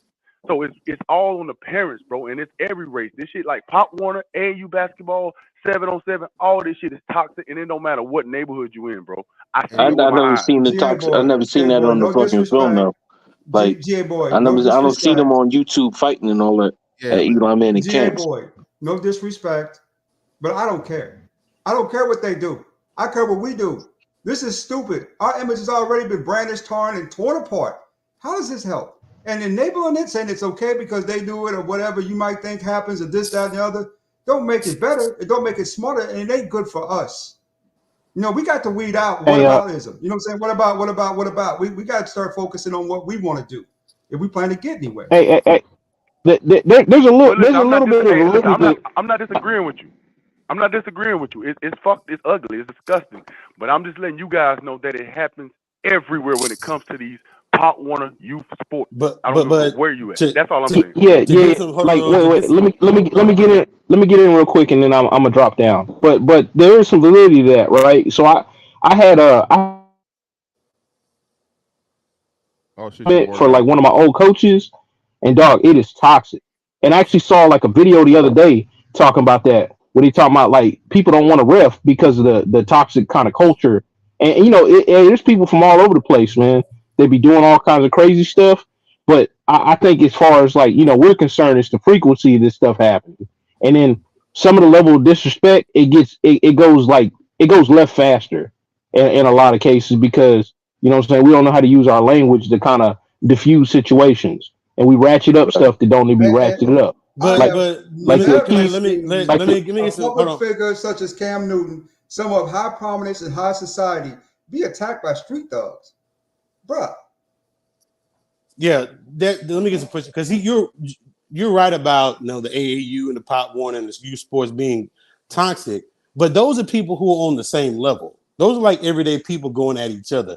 You're not going to see a prominent NFL white quarterback participate in a 7-on-7 tournament, a youth camp, and people come at him like that. You're just not going to do it. They're going to show him a certain level of respect. That's the problem, and that's one thing in our community is like you said, everybody's on the same level regardless of what you accomplish. It doesn't matter. You a nigga just like us. No, this man does not have to do this. He can go be back up in the hills behind the gate and live his life and not have to participate like a lot of white folks do with other white folks. They don't want to deal with that. Exactly. White folks have lanes. Asian folks have lanes. Latin people, they damn for sure got lanes. We the only one in the same lane with each other like this, stuffed up, packed up, and talking. You know what I'm saying? It's weird how we conduct ourselves in the community. Like it's okay, you know what I'm saying, for us to kind of be the fame, the value, mistreated. It's all right. It's all right. Abuse them. You know what I'm saying? At the end of the day, I don't have to be around you, so I choose not to. I put this partly on Cam for stupidity, but there's no way you should be attacking a public figure of high society and prominence such as Cam Newton over a stupid football game. Yeah, you don't have to be guys, but one thing, I agree with you guys, but one thing, if you know anything about Atlanta, and it's not an excuse, unfortunately, they do not pedestalize their celebrities because I think they're too accessible. Like if you meet a person from Atlanta, they can walk right by Jay-Z and they're not going to look twice or they don't pedestalize these guys because they're too accessible. So I hear us saying, oh, that's Cam Newton. Oh my God, that's Cam Newton. The people in Atlanta, for some reason, their mind don't work like that. That nigga's just Cam that went to Westlake. Like I think Fantastic said it earlier. Like they don't pedestalize these guys like we are because we don't see them as much as they do, or we don't have access to them. I mean, believe it or not, man, in Atlanta, Georgia, they're regular people. They have a lot of access to celebrities. They see them every day, multiple times a week. Like they just don't look at it the same way you guys are looking at it. But it's not an excuse. But you got to understand that's just their mentality there. That's the same thing up here in New York. Let me keep it real with you. I kicked it with Cam before. Let me swap out my photo real quick, or the A or whatever that is, and I'll put the photo up for you. Give me a couple seconds. Well, let me say this. Hold on. Now again, hold on, Georgia boy. Again, you be a little disingenuous, brother, because there's certain motherfuckers that's everybody bow down to. So like, of course, we talking like legendary shit. T.I., Jeezy, Outkast, of course, if you see them, and so on and so forth. Hell, Vic is a god. Okay, yeah. Vic come to Atlanta. So what I'm saying is, right? Fantastic. Go ahead. No, go ahead. But no, what I'm saying, you're right. But what I'm saying is the fact that all those people, they're so accessible. All the people you're naming, they ride around town without security or anything because people don't go crazy when they see them. That's the point I'm making. Everybody you naming, you're right. I got you saying. They're going around the city with no security. I got you saying. So you're not saying that it's like it's not a respect thing, but it's like they don't have to worry about what because people see them. I got you. But I'm gonna say this, right? Yeah. No, it's not. It's not a respect thing. No, it's not a respect thing. It's just that I'm just saying I don't think the way Yeah, they're people around who them. are Yeah, they're outside around the them city. without the security. So yeah, they're around them. They don't have to worry about security, so they don't see them as like, I got you. But this is what I'm gonna say, right? Yeah, that's what I'm saying. Yeah. Yeah, I Yeah. got Yeah. you. Yeah. So this is my part still, right? As a child, as a kid, bro, and this is where Shannon Sharp is saying this. I don't know where this started happening. For adult, I understand, but for a kid, bro, had I ran into fucking Michael Jordan or Emmitt Smith or Jerry Rice, any fucking like superstar fucking person, bro, I'm not trying to scuffle with them. I'm not trying to put hands on them and what's the name, right? Even if I see some shit going, and appreciate you for clearing it up too of Georgia Boy, because the dude that was definitely a thing, I was like, bro, that motherfucker beard a little too motherfucking full to be a kid, man. I'm a kid with no goddamn grown man ass beard like that, but yeah, it was a little fella Federation ass nigga that hey, we talking shit, so on and so forth, and you might want to try and get one off, but like, bro, you a little guy. That's another important thing too, though, bro. I've even had to tell my son this to where like me and somebody get the talking, yapping, whatever on the sideline, and he want to say his piece. And I tell him, hey, yo, shut the fuck up, stay out of this. You ain't grown, right? You shut up and you go sit down. Because like I said, it's my most important thing is to protect him and let him understand, bro. Ain't nothing you can do in this if shit break out or shit get into it. I need you to be as far away from it as possible. But like you said, man, going back to the original, the stemming of it, right, or the birth of the whole bullshit is there's no respect for the black man in the home. Okay, the black man, period. Every regular day black man, and every nigga is an ain't shit nigga. Every nigga is ain't can't don't want.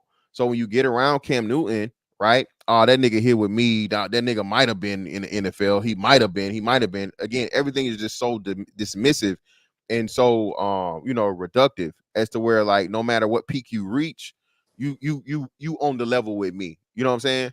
So that's the whole bullshit, man. But let me finish this out real quick. We'll pull this down and then we'll get into it. Hold on. He was garbage. Y'all think that's cute? It's not.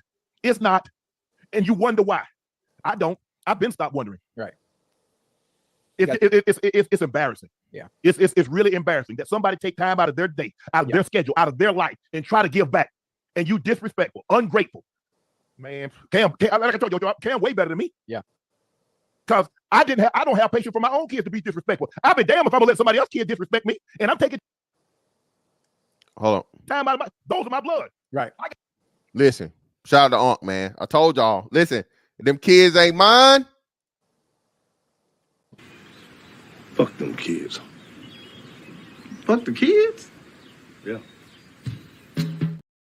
Bro, it was times I ain't talked to my own daughter, bro, because she was, what I'm saying, out of pocket, or she did some shit I didn't like, and so on and so forth. What the hell you think I'm finna do to your child? Fantastic. Let me comment on. One second. Let's move around. Dub ain't said that, so let's get to Dub. Dub, go ahead. I understand the argument about celebrities being accessible, like in Atlanta or certain areas, and I understand that. I ain't talking about kissing a nigga feet and acting like he God, but in the context of their field, niggas do deserve a certain level of respect if they've accomplished certain things in their field. Like this is a football with a bunch of novices. This is not a NFL reunion or a Hall of Fame type of thing. This is a bunch of novices, and this nigga was a league MVP. So there is a certain level of respect you would pay him, right? If we on this platform, if a podcast, if Joe Rogan popped up on the panel, I'm not saying we're gonna worship that nigga, but we're gonna pay him a certain level of respect because of what he accomplished in this space or in this field. Exactly. Yeah, you give a man his credit in his craft, right? And like I said, far too often, bro. Again, niggas want to see you as a washed up bum ass nigga or whatever or some bullshit, right? And it's like, bro, like you said, niggas are the worst at that, dog. First and foremost, like you said, like Georgia Boy said, hey, he went to motherfucking high school here. That nigga was what? Cam stole something allegedly, right? He allegedly stole something. That nigga a thief. I remember that nigga was stealing out the dorm room. State. Yeah, you know what I'm saying? I remember that nigga was stealing out the dorm room and so on and so forth. Right? Oh yeah, laptop. Yeah, you know what I'm saying? I forgot about that. Yeah, that nigga ain't nobody. And not just fucking that. What Heisman winner, right? So Heisman Trophy winner, national college champion. MVP. So even at both levels, right? Even for the level before you get to the ultimate level. Shout out to Dub Will. That's why I tell y'all, man, we ain't even focusing on his college accomplishments, right? The brother fucking, hey, fucked up, made a mistake, bounced back, became a motherfucking Heisman winning motherfucking college national champion. You feel what I'm saying? So at every level you could possibly want to motherfucking learn something or get the experience and the secret sauce or whatever, whatnot, what have you. This man has it.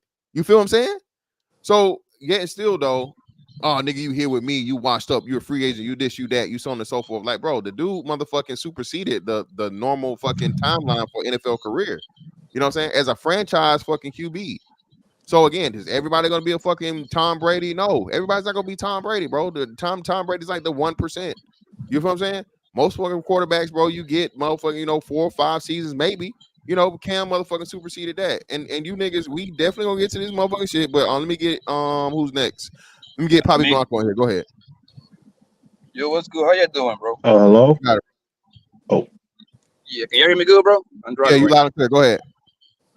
Yeah, this situation it has been taken out of proportion, right? I mean, it's bad. The situation is bad. However, this doesn't happen like that. I hang out with a bunch of niggas that play ball, play in the NFL and shit like that, and they always hosting camps. And one thing about those camps, bro, you gotta pay. You know what I mean? Depending where you are and stuff like that, you gotta pay. It's usually start at $800, $1,200, $1,600 for like 2 weekends, and that's a hassle for the players that wasn't like the superstar, didn't have that long money. Like a bunch of my homies got camps. So what they do is since they play with niggas like Cam Newton, like okay, for example, my homie, right? My homie Eston, so he be having camps, he be having Larry Fitzgerald coming through, Kurt Warner, Darnell Dawkins, and all these niggas. So when you paying is different. You did when you paying that, yeah, you better shut up and drills. They teach you techniques. Like if you want to be a wide receiver, they got Larry Fitzgerald over there teaching the kids how to run routes and stuff like that. For the most part, and I have been in a few camps because I be taking my little cousin now, and it doesn't happen like this. The only people that actually gets into a fight would be the kids with another kids. But when it comes to like the kids fighting the players or the ex-football players, bro, you don't see that though. The kids look at those niggas like they are gods, bro. They didn't even have to be a big name like that. The simple fact they make it to the NFL, they look at those guys like they are gods. So this is just like one of those abnormal situations. You see what I'm saying? Yeah. Because Well, it's yeah, money in the ball. Like fantastic. You take your kid. You got like 2 boys, right? Yeah. Exactly. Okay, let's say you take your oldest boy. Let's assume your boy is 14 years old. Nigga, you invest in $1,400, $1,200. Nigga, ain't that much talking back. You better soak in as much game as you can. And those camps only go for like 2 weekends, Saturdays and Sunday, 3 hours a pop. You see what I'm saying? Yeah. Well, like you said, man, one of the brothers up here said it best. You know what I'm saying? The more you pay, the more you pay attention. In a lot of these situations, like with Cam or whatever, bro, this dude's a millionaire. Regardless, like you said, he funds these camps and gives children opportunities that may not be able to afford them, right? So you end up in this situation where, somebody that's there for free or whatever and all this other shit, blah, blah, blah. And the thing, Poppy, I understand you said this is like abnormal, but it's a recurring thing with Cam. So this is why it's significant, because it's the second time of of note as to where Cam has had first time was a verbal back and forth. Now it's a physical one. So at what point in time and then like you said, like Cam is not like some fuck all the football shit, bro. This nigga 6'5", 250. Like, bro, Yeah, 250. why the hell? This is the last nigga you trying to pick on or pick at. I think in my book. And I'm a 6'5" nigga, okay? The last nigga I want to fight is a nigga my size or bigger. Like, nah, I'm not. And he still work out. Yeah, we'll figure this shit out, nigga. We can talk shit. We really want both of us. You know how this shit go end up. Somebody go win, somebody go lose, but both of us go end up motherfucking fucked up, more likely than not. Unless you just this, John Jones ass nigga. John Jones, you getting shot, brother. I'm sorry. You know what I'm saying? John Jones, you already know, but I love you, brother. But listen, you come Bon Johnson. listen, hey, Cam Newton is huge, brother. He's Hey, huge. I got next to him. I felt small. I'm 6'1". He made me look little. yeah, I'm That's like, how hey, big John, he is. John Jones and Francis Ngannou too. Like, hey man, hey, I can walk away or you can limp away, brother. That's how we gonna play it. Respect, brother. You better bring a 45. Nothing smaller. What you talking about, Dub? Nothing smaller, man. Whatever I hit, baby, you losing. Okay, listen, whatever I hit, baby, getting cut off. But yeah, man, you know, shit like that, right? So again, like that's what I'm saying, man. But let me go to my man Dean. Dean, what's up with you, brother? Hey, am I coming in clear? Loud and clear, brother. Go right ahead. Yeah. So I'm glad that. God bless. I'm out. Okay, for sure. Okay. Got to announce it to everybody. Yeah. So I'm glad that Pablo, whoever just spoke, kind of went, because he kind of was in the same feeling that I was like these young kids look up to the grown men who are doing stuff like gods. Like I get that feeling a lot of times when I'm around the youth. Like even with my son, like they just look up to us like it's crazy. So this is really just more of an anomaly. And one thing I knew that certain people couldn't resist it. Like anytime there's an incident with black people, it's like an indictment on the whole black community. And I used to do that. And it wasn't until I got out of my little bubble and I lived around other non-black people, white people, whatever, that I realized we all have our shit. So like it's the only thing I could say is like kind of resist the urge to always be like, oh, we gotta do better, or the community this or the community that. It's like, no, this was just like an innocent with them. This is on them. It's not a bigger picture of the failings of fathers not being in the home. Brother, and I think I'm going to disagree with you on that majorly. Of course. I mean, to me, I see failure. You go there. Why are you the permanent underclass? Is it because you're doing such a good job of raising your kids? They come out miserable. They come out broken, poor. They got attitude. They've been raised by television because ain't no parent in the household. The mom's gone. Dad's out doing his thing. Kids in the house raising themselves by the streets. And this is one of the end products of that. You get a bunch of degenerates. So at this point, this is why you're failing. Your women don't obey you. They run around and screw anybody but you. Is because there's just no respect for you, because at the end of the day, you know, they don't view you as a valuable human being. They don't view you as valuable. They view you as a liability. You constantly stay in trouble. You can't stay out of jail. You know, and at the end of the day, you can enable that all you want to and say, oh, it's not that big of a deal. Downplay it. It's okay. But at the end of the day, though, the failure is the result. And the results, you know, saying are the truth of what you've actually created. So the black community itself, to me, is borderline collapsing as it is, and you just got to gather way and let it fall the way through. See, I'm not downplaying it. You are basically like making it into a bigger issue than it really is. Like how is this? You literally downplayed it just now. What are you talking about? No, I'm saying it for what it is. This is an issue with them. It's not a bigger indictment on me as a black man or my family or my town where I'm at. Like this is not a bigger societal issue, and you gotta just resist the urge. Like this is not like when white people spit on athletes or throw bear on athletes. Do you see people come out and be like, "Oh man, the white community has to do better"? And I'm not trying to say that we should copy the white community. I'm just talking about how people react to incidents. One white athlete that someone spit on and threw beer on, and I can name you 10 dozens black athletes that someone spit on and threw beer on because they view you as less valuable. Because listen, of behavior. I'm in these little league in these little league camps or little league leagues, and these parents really go after the coaches. Like this is just a thing in sports in general. So I just can't go. Like it's not a bigger indictment on the community.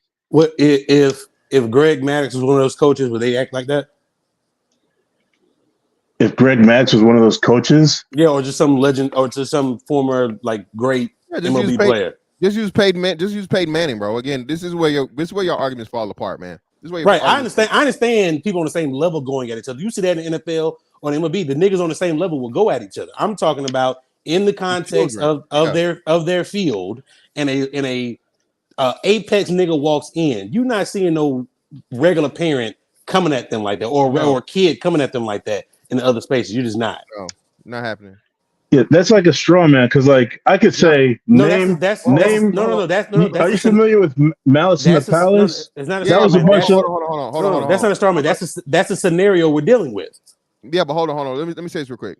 Dean, brother, it's not a straw man, right? And using Malice as the Palace is not the same thing because again, Ron Artest went in the stands, fam.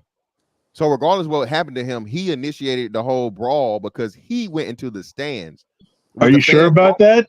Because he got hit with a cup of beer or water, and something he like went that. into the stands. Exactly, because of what he got hit with the bit. Like let's also captivate who hit him. A white guy hit him in the head in the stands, right? Exactly.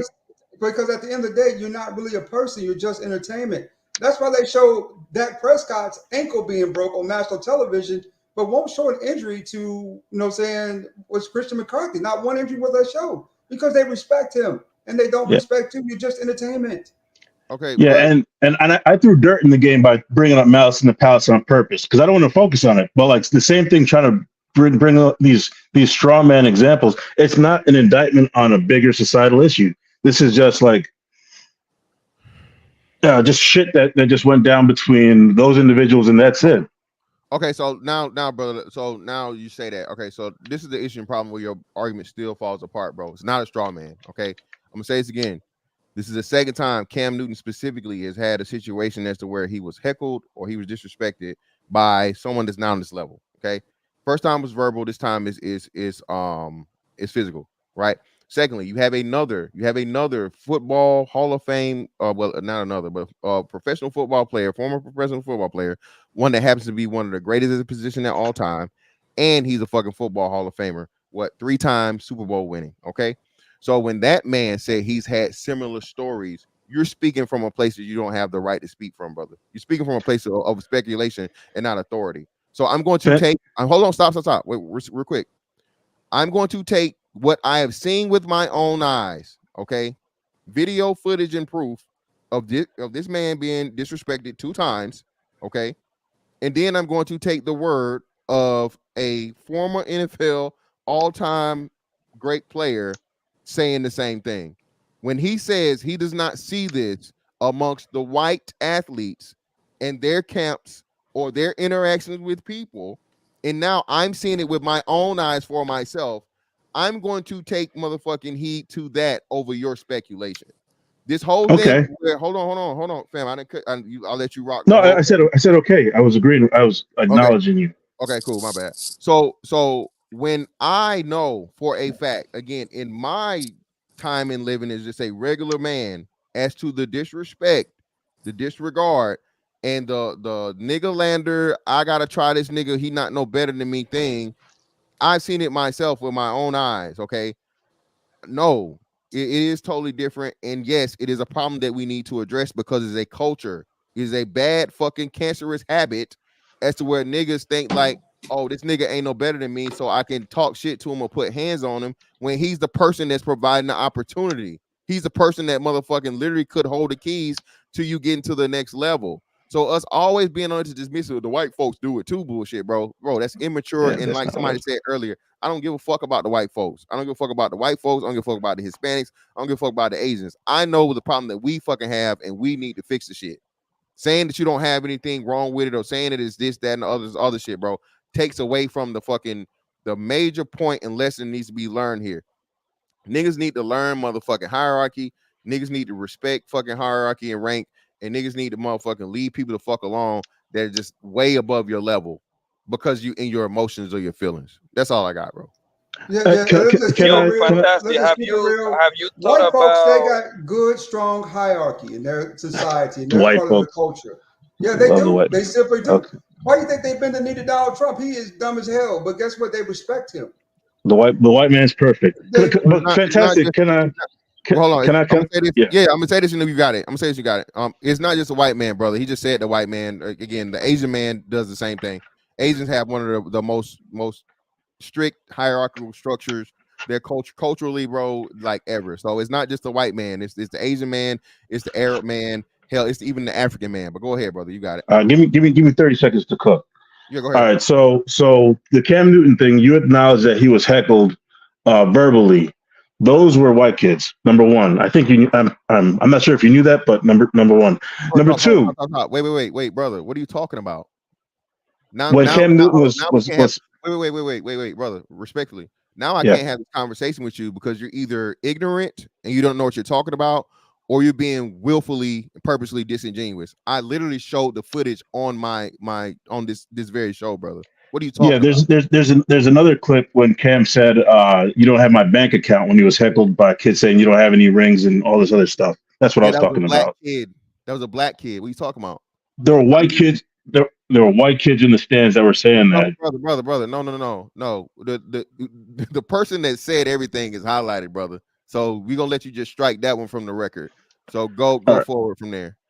Okay, and Deion Sanders, we experienced this last year when there was like this whole thing. Oh, Deion Sanders got robbed at the HBCU. Turns out he didn't get robbed, and then he went to Colorado, and he actually did get robbed, and there wasn't like a peep. I'm just trying to show that these things don't have to be blown out of proportion, because it's almost like painting a false a fallacy of it's just I don't know.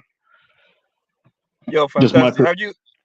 Have you given the thought that maybe because Cam come across as one of the niggas that love to talk back and forward? Have you think about that? He loved to engage back and forward. It don't matter if you are high schooler, college, 95-year-old man, because that's like the competitive nature that he got. Like, have you think about that possibility? Yeah, but listen to what I'm saying, Poppy. I'm with all of that, and it's possibility Cam has that shit talking personality to a degree. But at the end of the day, even if he is, bro, that nigga earned that right. He can talk shit. I give you that. Yeah. Hold up, Poppy. You a kid at his camp. Shut the fuck up. Yeah. You a kid. If you're a kid at Can his I say camp. something? Hold on, ADS. I'm gonna shoot to you in a second. If you're a kid at his camp, he can say whatever the fuck he want to say. He a grown ass motherfucking NFL player, like you say, millionaire. What are we talking about here? No kid is Yeah, going. but I don't allow a kid to go back and forth with me in a pickup basketball game. I'm quick to tell his, hey, bro, you a child, bro. Stop talking to me. You're a fucking yeah, kid. I Stop give you talking to that. me, bro. The reason I asked that because, like I say, I have been in a whole lot of those camps, right? And usually egos just move, bro. When because they always there on the teaching kind of like a teacher to student level. You see what I'm saying? So when they talk, no kids say nothing. If you a smart athlete, you should bring like have your mama and your daddy record the whole thing so you can actually go over and over the whole section and stuff like that, make your money worth, right? And the only time that I see the fight is usually just the kid against kid because football we gonna end up fighting at some point when you play. At some point it's gonna happen. It's not even gonna be a fight. It's gonna be just a scuffle real quick. That's it. Well, yeah, and shout out Mr. Rudy for saying this too real quick. And then we'll go to I think it's ADS, and then we'll get to KPN.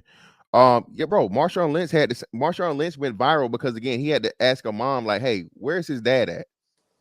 Where is his dad?" And people said he was disrespectful because it's like, I can't talk to a mother about whatever the fuck and this grown-up shit that she don't even have an understanding of the sport. So I need a man here so I can what's the name. But then now what does that do to the young boy seeing his mama challenge a motherfucking former football motherfucking pro athlete?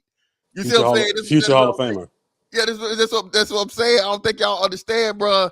Like, it ain't no way y'all gonna say motherfucking Beast Mode of future Hall of Fame and Cam ain't. First off, we still gonna get to that.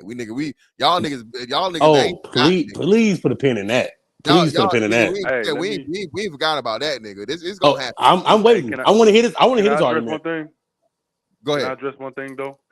It's a lot. I see that y'all are picking out this camp and this player and these camps. It's levels to these camps. Let's put that out there first off. You know what I'm saying? Let me just throw that out there. And I got one more thing I want to address as far as you said earlier. Fantastic. Let's talk about the levels to these camps, yo. Like, first of all, Peyton Manning camp, that is an elite 50 camp. So, first off, you can't pay to go there and you can't just show up to go there. You are invited to this camp. You get an invite and you got to be one of the top 50 high school quarterbacks in the country. So of course there ain't gonna be no problems at this place. So let's throw that out there first, though. He's not the camp that he has and the camp that Cam Newton going in the hood doing for free. Those aren't the same. So let's not compare Peyton Manning camps to nobody camps because it's really not a camp. It's a showcase and it's an Yeah, it's invite never free. only camp. It's no. It's not. They don't pay neither. No, it's not only not. It's not free. You can't pay to go there neither. You're invited to this camp. The same as LeBron James. These guys only throw invite only camp. It's a totally different with an invite only camp than a camp that you just go to the hood and rent out the park and let people come for free.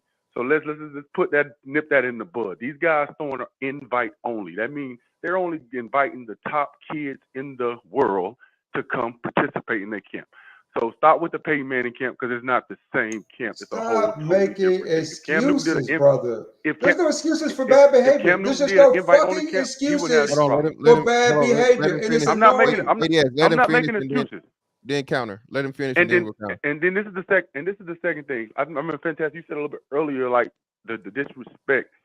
I'm gonna put it on these new quote unquote celebrities, bro. When we was growing up, you know why we just looked up so much to Michael Jordan and Michael Vick and people like that? Because we couldn't access them, y'all. We didn't know what they was doing, when they was doing it. We didn't know what they was doing with their life and things of that sort. At the end of the day, man, this thing that everybody loves, social media, it has ruined the word celebrity, bro. It's like the shit really is like it's just muddy because you got to think, bro, when you're active on these social media pages like Cam Newton and a lot of celebrities are, people really do think they know you in real life. They think they know you. They think you're just one of them. And one thing about the celebrities back in the day, they didn't play like that. We didn't know them. We didn't know. That's why when we did see them in public, we was in awe. Now, there's a few celebrities that still move like that, and they still get the awe moment when somebody run into them in public. I can name a few. Jay-Z, Beyonce, shit, Kendrick Lamar, J. Cole. It's the people who are not active on these social media sites. They still get the awe moment. And a lot of the white celebrities don't do social media. That's why they're still treated in awe when somebody sees them. The problem is, man, these guys don't move like celebrities no more. They're out here with the regular people. So guess what? When somebody see them in person, they think they know them. They think they can talk shit to them. A person will never talk shit to Michael Jordan. They won't. The same people that talk shit to Cam, they won't do that to Michael Jordan because they still are in awe. So you got to understand these athletes and these celebrities, you already rich, man. Get off of fucking social media. You don't have to be amongst the peons. I'm not saying I have a page, but you should only post your product. And that's the problem, bro. Social media because you got regular people who just got regular 9-to-5s who are just as famous as people who are so accomplished. You know what I'm saying? So it's like that's the problem, fam. That's the difference between our generation, why we respected celebrities, and these new kids don't, because they see them every day. Motherfuckers going live, letting you see their lives, letting you see their kids. That's something we didn't get a chance to see. Derek Jeter is still a god in New York. You know why? Because don't nobody know none of his fucking business. That's why when they do see him in public, they're like, oh my God, that's Derek Jeter. That's what the problem is, bro. These athletes and these entertainers, they're too active on these social media sites with a bunch of regular people. So guess what? These people in their mind, they really do think they know these people. Like when they do see them in person, they really feel in their heart, oh, I know this person. I see them every day on my phone. So that's the difference between now and back in the day. They make themselves too accessible. And that's why nobody respects shit. Well, hold on. I'm gonna say this, and then we go. Then so I think it's 80. Well, actually, let me go to KB said, and then we'll come at the 80s. So this is the problem, bro. You can't fault the celebrity for a person being motherfucking either just obsessed or infatuated or whatever. The time is a time, bro. So I agree with you. Is there the times have changed, but at the same time, with me, bro, there's no celebrity that you're gonna put, no matter how much I see them or whatever, as to where I'm just gonna feel like, you know what I'm saying, I'm on their level and we're equals and whatnot. What have no, that motherfucker celebrity. That's the reason why I even follow him on social media, him or her, right? That's the reason I even know they exist. Because like most regular motherfuckers, I don't fucking know you, bro. I got what, over 1,000 followers on IG, and if I walk by most of these people, I wouldn't know who the fuck they was. You know what I'm saying? I have people even on the YouTube shit. People come up to me, you know, on YouTube. Most people don't have their face in their thing, so a motherfucker will be able to, hey, ain't you? And I'm like, whoa, you know what I'm saying? And I'm like, and I'm a small YouTuber, so that's what I'm saying, man. I understand. I feel you coming from, but it's not the fault of the person for living in the times that we're in that people, you know, put themselves on a level and then therefore take away from their accomplishments or their prestige or whatever you want to call it. I just that just don't add up. You can't, and then you can't say, well, I understand. Hey, look, I understand that you're saying it's not their fault. I understand that, but you gotta understand. You also they're can't say gonna get get off those social reactions. media. Yeah, but you also can't just say get on social media too. I mean, everybody's on social media, man. Like you said, and this is what kills that argument, right? Because like I said, it's regular smuggler motherfuckers that go viral, and now they got, you know, thousands, hundreds of thousands of millions of subs, right? Bitches get a million subs just being pretty and having a fat ass.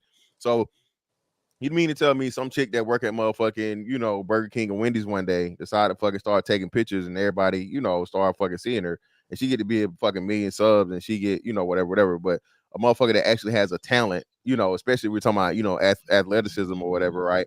Or they're, you know, or they're musically gifted or whatever. And now they got to stay off social media and they actually have a talent or something to provide for their fame. You know what I'm saying? This bitch getting paid just off of, you know, off the strength of a motherfucker having a pretty face and a fat ass. Nah, bro, that don't add up. But let me jump. No, I'm not saying that you should. My thing is this: your reaction, the reaction you're going to get from people. That's what I'm saying. Like yeah, you that's say, not your responsibility. That's on those people. I know. I'm just saying, you're going to get the reaction you're going to get. Perfect example. I'm glad you said that. A person who works a regular 9-to-5 job, you got to understand, 9 out of 10 of the times when they really blow up and the motion don't stop, they have to quit that job because now they just can't. They getting reactions from people because everybody knows them.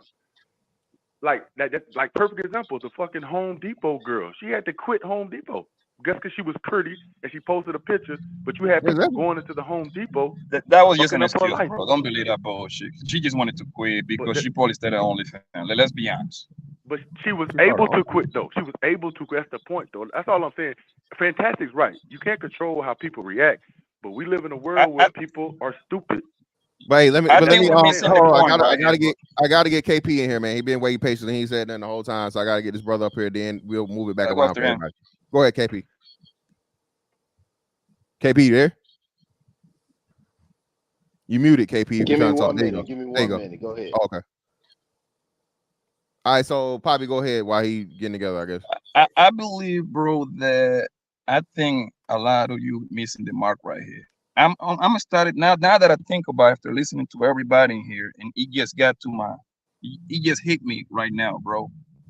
Yo, I think Cam he started doing this shit for attentions now, because I went back and started thinking Cam has been getting into with a lot of people. You gotta understand now, Cam is a social media nigga now. Brother, no disrespect, brother. No disrespect. But at the end of the day, brother, let me finish, bro. This needs to be said. Let him finish, man. Let him finish. Because if you look, I was thinking, I was like, yo, Cam got into it with Stephen A. Smith. Cam got into it with a nigga Shannon Sharp. Cam got into it with the white boy, what's his name? The quarterback for San Francisco, Brock. Purdy. He gave an opinion, man. He didn't get into it with him. Bro, they were going back and forward, bro. And you gotta understand the kind of business that nigga Cam Newton is in, bro. He in the business into creating headlines, bro. That's his new business, bro. Plus, he got a big personality. I'm not saying that the goddamn kid is innocent. He was wrong. We can all agree on that, bro. But nowadays, Cam Newton got something to gain by going viral by any means necessary, bro. Like we cannot escape it. We cannot say that. Hold on, Poppy. Oh, brother. Are you telling me that motherfucking Cam Newton had 2 niggas in the headlock just to go viral, bro? Come on now. No, but he trying to create those moments. I'm not saying he's trying to fight, bro, but he got something to gain out of these moments at this point. Bro, he's a big nigga. He's a big YouTuber. Like I said, no disrespect. I was supposed to go before Poppy anyway, but no disrespect. But where are you from, brother? Are you from America? What does that have to do with anything, bro? I mean, let's just keep it real. Foreigners really don't have any stake in these conversations. Oh my God, nigga, you niggas sound dumb as fuck, bro. Like nigga, it's a fucking celebrity. Nigga, you can do shit about it anyway, nigga. I got something to say. Now what, nigga? Like, well, what you gonna do? Like, nigga, knock it off, nigga. That nigga is a fuck. That nigga is a fucking celebrity. We talk about candid football player, fam. Stop it, bro. What's his name on that? What's that movie back in the day with the killer dude, the gangster who sold cocaine? What's his name?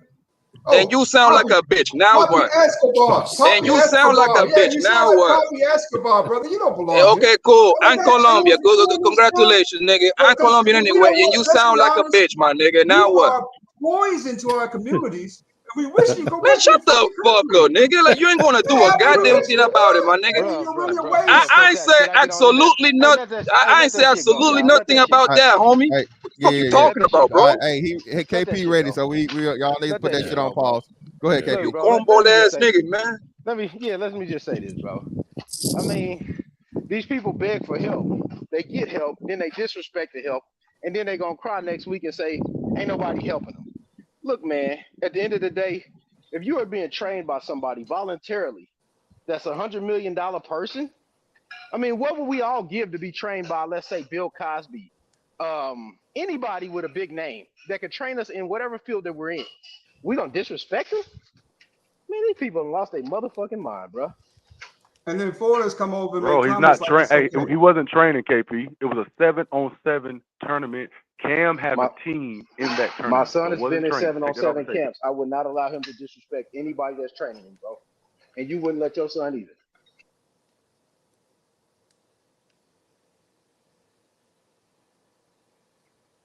It was not a camp. It wasn't. It was a tournament, bro.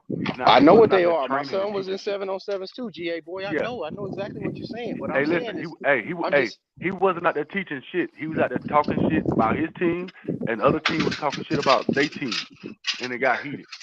okay. All I'm saying is this, bro. We seen how it ended up a year or two ago with Akeem Talib and that old goofy shit. All I'm saying is this, bro. Yeah, I was gonna say that. When do we get to a point where I mean it's funny, bro, because we never see this shit happen. We just never see it happen with other people. I'm just saying, bro. Like, let's be honest about it, bro. At the end of the day, bro, it can't keep happening, and then we be like, well, they shouldn't have been talking shit. Like, Hey man, y'all got to stop saying y'all don't see it happen, bro. Go Google fucking travel baseball tournaments, bro. Fights. It happens in every race. Go Google fucking travel no, soccer I'm But it saying fights. it don't don't happen happen to with Cal prominent Ripken Stop Jr.'s saying tournament, celebrities. that bro. It shit, don't bro. That's happen what I'm to saying, prominent GA boy. celebrities. It don't happen There's at Cal lanes for Ripken this. Jr.'s There's tournament. hierarchies That's for what I'm this, right? saying, bro. They understand they're being trained by a guy who is an expert in his field. He's already done what you're trying to do. They respect that. In the black community, though, it's just disrespect unless we like you or we don't. You got to be one of our preferred people, right? If you're not preferred, then all of a sudden, guess what happens? We tend to oust you. So this is just another kind of symptom to a real big problem in the black community of creating degenerates, raising degenerates, and now look at them, how they filter into society. This is one of those things, man, that you got to take care of or you just ain't going to have no community. Yeah, it's over. It's over with, man. Just accept it as being over with. I'm gonna tell you what. Let's do this. Whatever profession we all in, let's go help a bunch of kids like that, each and every one of us, and then see how it end up. Cause you already know how it's gonna end up. So, motherfucker, you ain't gonna do it. Yo, Yeah, fantastic. man. Did you Once look up like how many cases once like again, when you was doing your research? Like, do you see a lot of this happening? Because I haven't heard like too many of this. Like only this and the Talib situation was more like it was a football game actually. It wasn't no camp or nothing. Actually, no. Actually, yeah, bro. These Pop Warner games, like Georgia Boy, that happened here. Georgia Boy, I think we talked about this. This happened here in Jacksonville. I want to say, was it 21 or 20, one of the two. yeah, I Where was at that game. I was at yeah, that game, bro. yeah, That was that's some what I that, mean. that was some Yeah, street shit. That yeah, was some street shit. That ain't had nothing to do with football. That was but some street Parents shit. against kids. hold on. I got to say this. So, Georgia Boy, this is what I'm saying, right? So, even if it's street shit, right? Why let it bleed over to the motherfucking Pop Warner game? And that's what y'all missing. It's like, bro, we got street shit, right? Going so on and so, or we got beef. Cool, fine, right? But to let the shit play out that way to the extreme, around the kids, bro, where you putting the kids at danger, where the kids motherfucking trying to duck shots and run and all of that. That's what I'm saying. And that's the part y'all not understand. That's a part of it. It's not a whole, but that's an element to it too. Niggas don't even have respect for like, hey man, there's kids around or there's kids involved. And that shit bleeds to the kids of what everybody thinking. That goes back to what Shannon Sharp was saying. Everybody thinks they're on the same level. If me and a grown man beefing, bro, there's no reason any fucking teammates, any kids should be trying to get into it. Let me and that grown man handle it out. First and foremost, like I said, hey, I promise you, no matter how much shit Cam talk, bro, Cam's not trying to get in a fight with no civilian ass motherfucker, bro, at no camp or at no tournament, no 7-on-7, bro. He got nothing. He got nothing to lose and everything to. I mean, he got nothing to gain and everything to lose. Like, why you think he didn't punch nobody, bro? Cam punch off on a nigga and he chip a tooth or he black an eye or whatever. That's a payday. That's a pay. That's a Oh, lawsuit. A big payday. That's what, so. This is what I'm saying. So y'all saying this. I understand, but like you said, at the end of the day, bro, no, this not happening with nobody else. Bro, hell, you can fight in hockey, bro. I ain't even heard the fucking hockey tournament with a goddamn what motherfucking Wayne Gretzky fighting with a motherfucking kid. Or the parent motherfucker run up on Wayne Gretzky. You see what I'm saying? Baseball, not gonna do it. That's what I'm saying. Baseball too, or whatever. And like I said, and you guys are saying, Georgia boy, I understand what you said from invite only or whatnot, what have you. You have to be invited to the Peyton Manning camps or whatever, right? Or whatnot. They have paid camps too. They don't just got those only. They got camps too to where you can, you can pay. There's not just the exclusive camps. It's not the only camp they run. The thing is though, like you will never ever see. You know what I'm saying? Because and like shout out to the brother that said it here. For one, they don't even allow that shit, bro. You talk back and you get out of pocket, bro. You just lost your money. Thank you for your donation. Security, you know what I'm saying, to escort your ass up out of here. You see what I'm saying? But again, it even happens lesser. Why? Because those children are trained again about hierarchy and fucking ranking and who's in motherfucking charge.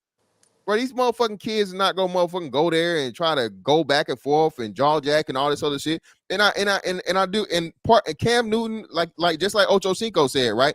He's a motherfucking shit talker, right? So, and I'm pretty sure maybe now he may. The nigga's like in his mid to late 30s. So Cam's not gonna change, bro. That's his personality type. But just like motherfucking bro, Michael Jordan talking shit to you, bro. You really gonna talk shit back? No. Not talking shit back to Michael Jordan. You're not talking shit. And I'm not saying that Cam is on the level of Michael Jordan. I'm not saying that. But if certain motherfuckers as a word, bro, you just like, hey, bro, you let it ride, bro. You laugh, it is what it is. But like you said, Georgia boy, then it goes to the other point. I got a chance of going viral, right? So if I got a chance of going viral and motherfucking going back and forth with this famous person, this millionaire, this former fucking NFL quarterback, and I'm a nobody ass motherfucker, what I'm gonna do? I'm gonna record it and I'm gonna post it. So I see all sides of it, man. But the biggest thing is, again, bro, this is a nigga problem. Yes. I ain't Nobody gonna else lie, has Fantastic. I gotta call you out on this one because I don't agree with what you just said. If you was in motherfucking LA Fitness hooping like you do sometimes, and Michael Jordan's in there running with y'all, he's talking mad shit to you. Me knowing the man you are, you talking shit back. I don't believe you. That's hooping. You talking shit back. Yeah, in hooping though. Listen. Yeah, in hooping, of course. But just we walking or we round or whatever, and it's a crowd or some shit like. Say he's throwing an event. If it's just an event or whatever, or say he's sitting on the sideline, right, or whatever, and I'm not gonna fucking pick Michael Jordan and talk shit too. If we playing against each other, we in competition. Hell yeah. Hey, ain't nobody better than me. You right. Shit, you know how that shit go. But if we and listen, that's what that situation was. Fantastic. That's what Cam's situation was. He was talking shit about his team to the other dude's team. I'm disappointed, That's what brother. I'm saying. You can't see the difference between a forum where things are established and set up and a street ball game. It's just street ball at that point. Anything goes. Nobody really knows who anybody is, to be honest. You just think you know who they are. Let me make an example to you for you really quick. When I was a kid, right, my parents tried to get off cheap. They sent me to the cheap, Barkley MJ camp, right? The free one that we have in our hood. It was a week long, this, that, and the other in the summer. It's like a summer camp. It was free to the community.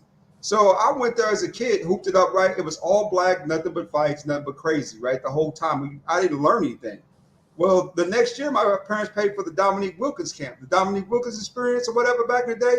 It cost them a pretty penny. It was mostly white people there, and I learned a lot, gained a lot. Even got some shoes signed by Neek. Neek showed up, you know what I'm saying, talked to us about 2 hours.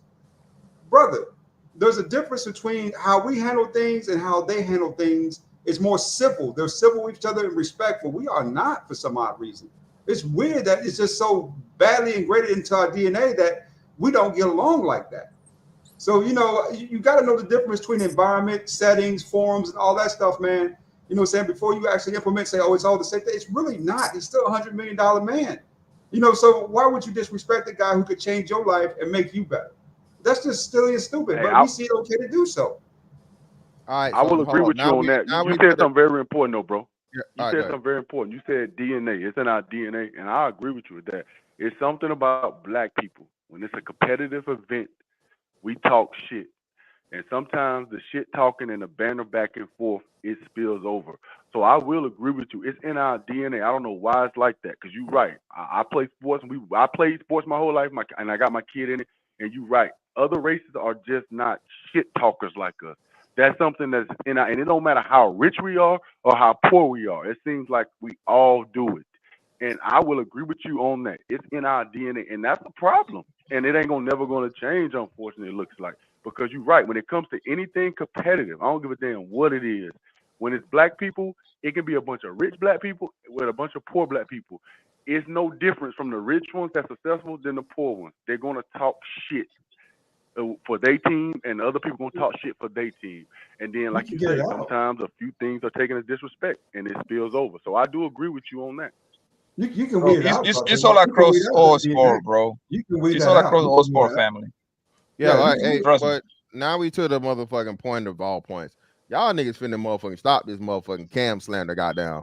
Listen, the fuck y'all talking about, man? The nigga's not a Hall of Famer, bro. Yeah, he's a rookie of the year. 2015 Offensive Player of the Year, MVP. 3-time fucking Pro Bowl, Super Bowl, 1-time All Pro. Bro, he's what? Hold on, let me help you niggas out. He's top 50 in all-time passing yards, right? Let me see. Hold on. It's motherfuckers that I ain't never even heard of. I gotta switch it over now. Hold on, let me stop. Top 50? Yeah, I don't. Yeah, top 50 in all-time passing. I mean, Yeah. you said that like that's a qualifier. Top 50, okay. It's got to be. The fuck? What are you talking about? It's people that Yeah, it's 1,600 football players every Let me year. help So you out here, bro. Let me help you out here, bro. How much is your net worth right now? How much is your net worth right now? What How the hell much they is your got? net worth? You talking to me? They ain't got nothing to do with that. Yeah, we Whoa, not whoa, doing whoa, that. you talking to me? Yeah, how can you disqualify the guy and you don't even rank on the list? You're not even up there. What You the don't know hell? what this is. That is an idiotic statement. How the hell? What does my net You worth have don't to do rank with? at all. Yeah, what does the net worth have to do with Okay, it, then, bro? fam. Whoa. So let's Yeah. break this down. So all the niggas, ESPN, Fox Sports, they just need to go away then, because 95% of them niggas ain't never played the sport they're talking about. I agree, they do. So what are you talking about, fam? Look at the hyper focus on black men. Hold on, during these specific ADS. I mean, discussions. wait. Hold on, Fantastic, because he came to me. So the bench nigga that makes a league minimum might have a bigger net worth than me. So I can't say he's not a Hall of Famer. You can say whatever you like at that particular point in time, but to compare yourself to him is where you find the fallacy. Hold on, Fantastic. When did I compare myself to Cam Newton? Then you bring up just now he ain't top 50. I said top 50 passing yards is not a qualifier to get into the Hall of Fame. When did I, Doug Will, compare myself? No. I can look at the niggas in the Hall of Fame and look at their resumes. No, you don't need to help me with nothing. What do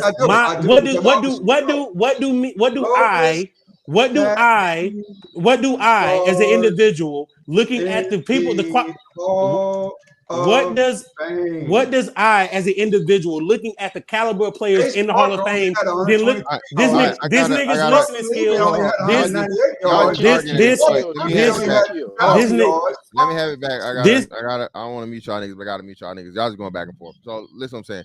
Yeah, Dub Will's definitely right, bro. I don't know what the fuck is my net worth. Net worth has nothing to do with this conversation or this debate. All right, so Dub Will, let me make the point, okay? So the reason why the fucking shit matters, bro, is because it's people below him. You see this star right here, and I'm not saying he's better than Kurt Warner, right? But Kurt Warner has, I know Kurt Warner got what two Super Bowl, right? Kurt Warner has less passing yards than him. Kurt Warner won one Super Bowl. He lost the other one. Oh, I thought they say he had two. No, he lost two. He's one and one, and he lost in the one in Arizona. He beat the Titans and lost to the Patriots. Okay, yeah. So Kurt Warner has a Super Bowl. So I'm not saying he's better than him, but he does have more passing yards. Sonny Jurgensen, don't know who the fuck he is, and you niggas try to clown me. I don't care. I'm not a football guy for real. I know enough about it though to talk shit about it. Ben Dawson, don't know who the fuck it is. Terry Bradshaw, I know him. He got too many fucking Super Bowl, 6 Super Bowls. He got four. Whatever, yeah. So Terry Bradshaw, yeah, I get it. Years. I've heard of this guy. Joe Namath, I know who Joe Namath is. George Blanda, I don't know who the fuck that is. Bobby Lane, I don't know who the fuck he's that back is. like in the 50s and all that. Bart Starr, I remember Bart Starr. I know about him. Bob Green Bay. Greasy, who I don't know who the fuck that is. Y'all know who that is? Bob Greasy. Bob Greasy. Yeah, that he used to play with the Denver Broncos quarterback. Yeah, they back got in him like here. the No, they say Miami. He only got him but one team. Miami. He played back in the 60s and 70s. Yeah. So this is what I'm saying. Oh, okay. I'm confusing with his son. Yeah, I got it. Sorry. This is through the 80s, right? So again, so when you say that's not a qualifier, bro. I can see. You got me. You got me on that point. Okay, cool. So that, and then that's just passing. Then you start getting into touchdowns, like I said, touchdowns, rushing and passing touchdowns into fucking total, bro. Again, he set records. He was a record fucking setter. Okay, he was a record setter for rushing yards for a QB, which means he's always going to be top 5 or top 3 in that, whichever he is. Let me see. I'm gonna say top 2. Him and Michael Vick, and now Lamar Johnson. I think what's name just broke his record. So I think Lamar Jackson, Steve Lamar Young, Jackson broke. I'm yeah, pretty sure Lamar Jackson broke his record. So again, bro, he has too many accolades and too many things in the major scheme of football to say this man not gonna be a Hall of Famer, bro. And most importantly, again, he's a regular season MVP. And then I totally forgot about the fact that he was fucking rookie of the year. So rookie of the year. Cam Newton, bro, hands down is a first ballot Hall of Famer, bro. No, I can't agree with you there. And I'm gonna tell you why. Because he was a trendsetter. That right there alone get you in, bro. The MVP season that nigga had, it was fucking magic, bro. You see what I'm saying? And on top of that, he's like one of the, I think only 5 people have done it to win the Heisman Trophy and the MVP. My nigga, only a handful of people have done that. Just by those accolades alone. We talking about pro. Wait, in college. No, but I'm talking about like for the simple fact, like he done it. Yeah, like he done it in the pro, in college, that get you in. If they did it like the Basketball Hall of Fame, where it's just your entire basketball career, I got you. But we just talking about pro football. Yeah, you said that's. I know, but what the reason I say that is because the reason I say that is because the people that have won the Heisman Trophy and the MVP in the league in the past have been first ballot Hall of Famer. That's the only reason I brought it up for. That's not true. Okay. And that's what I think. Hey, remember, the Super Bowl year, the nigga is when he broke his back, wasn't it? When it was an accident. When he the MVP season was the year he fucked his back. No, that was later. Yeah, that's when his career was coming down the hill. After that season, I'm gonna be honest though, y'all. This is what gonna dictate. Because they had your boy. This is what gonna dictate. It's that Steve Smith. Steve Smith was traded. Yeah. Go ahead, George. This is what's gonna dictate if Cam Newton makes the Hall of Fame, bro, and it's gonna be big. I think he's eligible next year. If Michael Vick get inducted first ballot, I think Cam 5 Newton years, will get 3 years from now, bro. You gotta wait 5 years after. Yeah. Cam got a good little minute left. Because has he even officially retired? I don't think so. No, he hasn't. No, he been retired. Yeah, so he counts because he been retired for 2 years pretty much now. So he will be eligible in 2027. No, you have to officially retire. It's 5 years after your retirement. Does it? They retired his jersey in Carolina. What are you talking about? Hold on. Hey, when is Michael Vick? He didn't retire, bro. Yeah, but let me ask the question. That's what I'm asking. So is that how the NFL does it? I know the NBA is just your last season, whether you retire or not. I think you have to officially retire. Okay, so I don't think Cam has announced his official retirement. So yeah, he got his clock ain't even started yet. Yeah, he's not even. Hey, so when is Michael Vick eligible? It would be I think either next year or the year after. But Mike Vick is not a first ballot Hall of Famer. No, he's I not. thought it was this year, right? Was he eligible this year? I thought it was this year. I don't think he was eligible this year. Let me see. Michael Vick been retired for a while now. Yeah, Mike Vick isn't a first ballot Hall of Famer. No, he's not. And the reason why, because when he lost those 3 years in jail, that's why that would fuck him up because he was in the middle of his prime, pretty much. No, he's eligible because he retired in 2017, so he's already eligible. So that's being 8 years. I mean, 6 years now. Yeah. So I think he's gonna get in because you get like, if I'm mistaken, you get like 5 cracks at it. No, you get like 15 years or something like that. Yeah, I don't think it's a limit to it or so on and so forth for the most part. It's just like because people get inducted after they once they go see Uncle Charles, bro. So motherfuckers. Yeah, that's true. It's whatever it is. If it is not a limit, it's a long time. You get a long time. Yeah. I don't think it's a limit. Once you're eligible, you're just eligible. It's just a fact of matter whether your name comes up on the ballot. It's enough people that suggest you or vote you on the ballot to get in, right? But first ballot. I'm not saying Cam is a first ballot Hall of Famer. I don't think he did enough to accomplish first ballot status. Had he won that Super Bowl for sure, you know what I mean? But nah, I mean, but definitely I say by second or third thing, yeah, it's no way you don't let Cam in, bro. No, it's no way. Y'all crazy. If you But think Cam fantastic. Outside, go ahead, Bobby. Michael Vick changed football. He was a trendsetter before all of them. Michael Vick changed football the way it was played. So if y'all saying he's not a first ballot, no way Cam Newton is. I mean, I think he would get in before Cam. Michael Vick changed the way football was played. And you have defensive coordinators that play that to this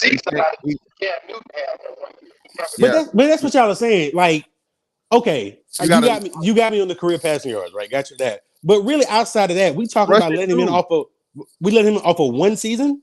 No, one it's elite not just season. one season. No, it's not just one season. No, hold on. No, Dub. We only talked about passing. Let me look it up. Let me see. I mean, it's Yo, based off his he body of has work, right? like a 3 year span, bro. That man Cam was the lead. He was a I monster, mean, bro. out of 13 years, Cam made the playoffs. Was it 4 or 5 times? Because I remember that big battle he had with Russell Wilson. Y'all forget about that second round game. That was dope. When Yeah, Russell came he went to the Super Bowl 2015, right? Yeah, that was dope. 2015. He lost to the Broncos. Peyton Manning. Yeah, got his ass rocked. Wait, hold on. Now, don't get paid too much credit because he didn't do shit in that Super Bowl with that noodle ass arm. Yeah, his I'm name not was talking about- Von Miller at DeMarcus Ware. That's why. Yeah, right. DeMarcus Ware won the whole game. So I mean, all I'm saying is Actually, it was Von Miller. They should have get the MVP to Von Miller. Actually, he got the MVP. Von Miller. Yeah, Von Miller got MVP. Yeah. When Cam Newton won the MVP, name me the offensive player on his team that's going to the Hall of Fame besides him if he goes. I mean, Greg Olsen don't stand a chance. So you're right about Yes, that. yes, Greg Olsen was maybe. Fucking maybe. Yeah. Greg Olsen is a Hall of Famer too, though. And that's my point. That's Everybody my always point. everybody always goes back to that. I get that MVP year was great. That puts you in the Hall of Fame. No, because one elite year. One elite year. No, he had. But Dub, if you go back and look at the stats from like if you go back and look at the stats from like 14 to like around 18, bro, those 3-4 years was like they were magic, my nigga. They were beautiful, man. Bro, You see, I wonder how much revenue did he generate for that team, bro? Without him, I don't even know if they fucking still in Carolina, bro.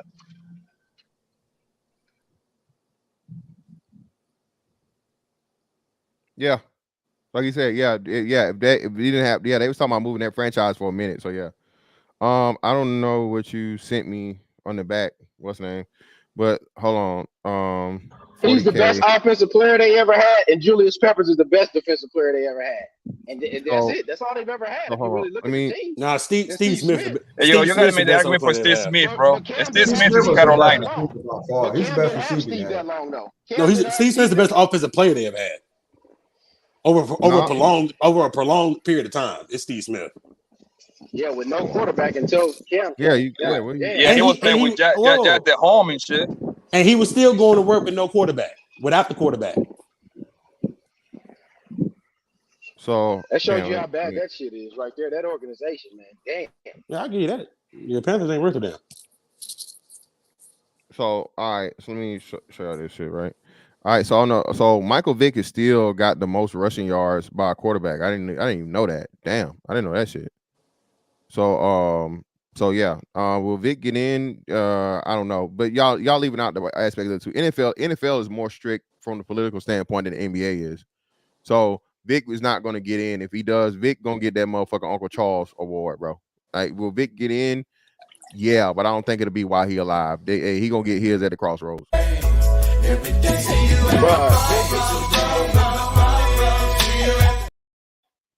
Yeah, bro. I can see Vic getting in after like 10 years or so. I can see Vic getting in. Nah, bro, them motherfuckers will be in the Hall of Fame with them dog people, dog. He gonna be, bro. He gonna be in that. He gonna be in that suit, in that casket, and they gonna be lowering him in the ground. Then they gonna put him in his gold jacket. I tell you this, then if he don't get in, Cam Newton sure don't get in. He getting in, dog. Listen, Vic don't have no MVP. Vic don't even have no Super Bowl appearance. He don't have more. He Pro don't have near the Bowls pass. You don't have near the passing yards that Cam has. Listen, again, 5.6 yards, and let's see who's still even in here close. So Russell Wilson, will Russell Wilson get? No, Russell Wilson's cooked. Russell Wilson's not getting, I don't think, what was it, 300 more rushing yards? No, I don't he's think not so. done either. We gotta wait to No. see how his He's career not done. is.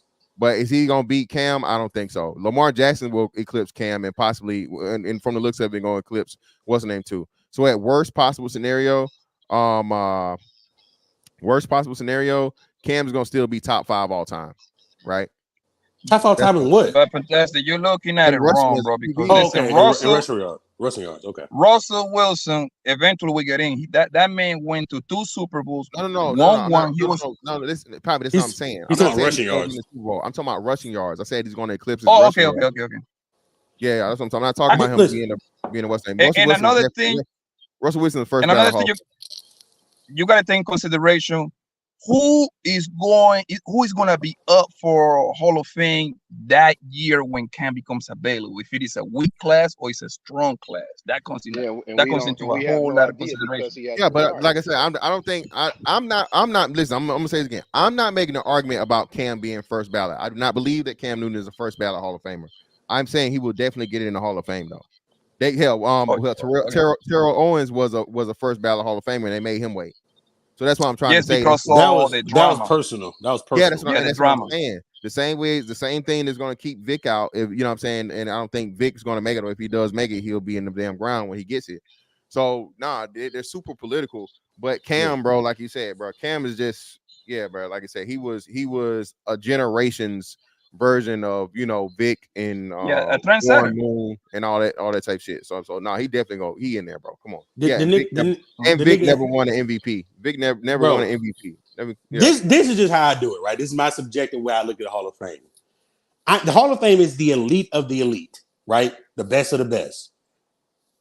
The only year you can really look at and say Cam Newton was an elite quarterback is that 1 year. That's it. Yeah, but you can't. No, listen. It's the reason why Dub. They don't just look at you for one season. They look at the longevity and the totality of your career, brother. And you look at the totality of his career. That bro is not a Hall of Famer, bro. He's not.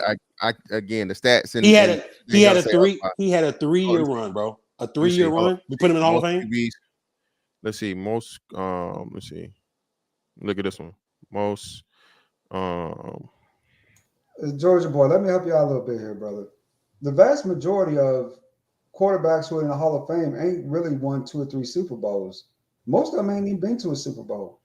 But the ones who have won 1 Super Bowl stand a much better chance, or been to a Super Bowl at least, stand a much better chance than the ones who haven't. So I think Cam is a second, third ballot Hall of Famer. I don't see him as a first ballot.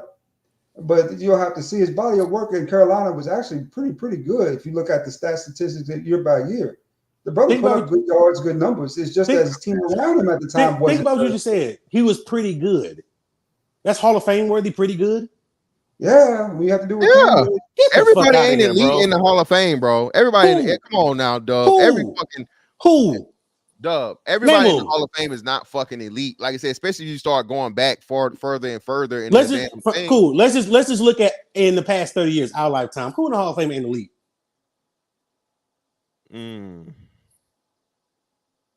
Especially you talking about defense. In the past, what? Repeat that question again. In our lifetimes, past 30, 40 years, who's in the Hall of Fame that ain't elite? That we saw. Dan Marino won elite. Fam. Nobody's saying that. Nobody's saying that. Yeah, he never won a ring. Hold on. You can be elite, not win a ring. Kurt Warner won elite. Get the fuck out Shit, of here, you bro. tripping. You tripping. You tripping. You tripping.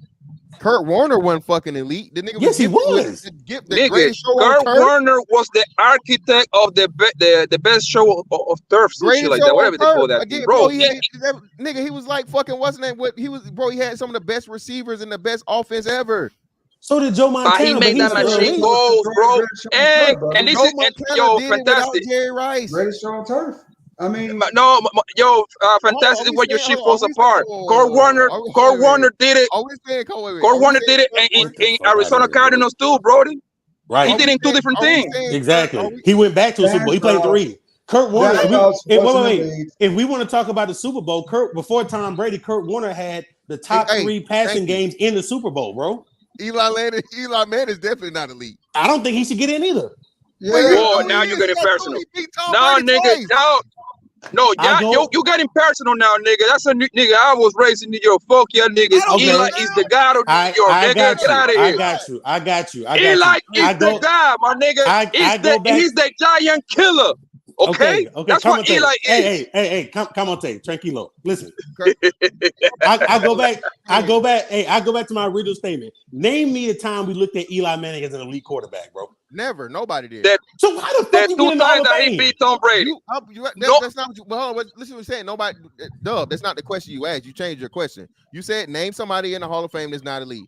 Fucking Eli Manning will be a first. I'm not saying. Well, he's definitely gonna make the Hall of Fame. I don't know about first ballot, but he'll get in. He's first ballot, bro. He's probably be first ballot. That's what I'm saying. So Eli Manning his last name alone.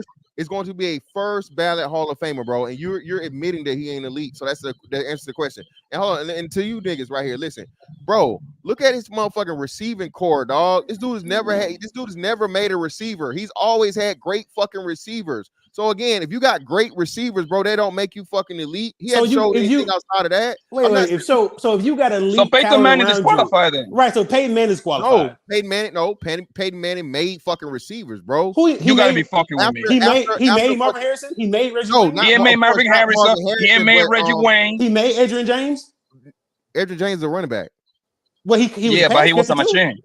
That's what I'm saying. That's what I'm saying. Listen, if you're going to give credit for Marvin Harrison, Reggie Wayne, and whatever his name is. No, he definitely helped Reggie Wayne. Dallas Clark. If you say he helped Dallas Clark, you got me. Yeah, I got you with Dallas Clark.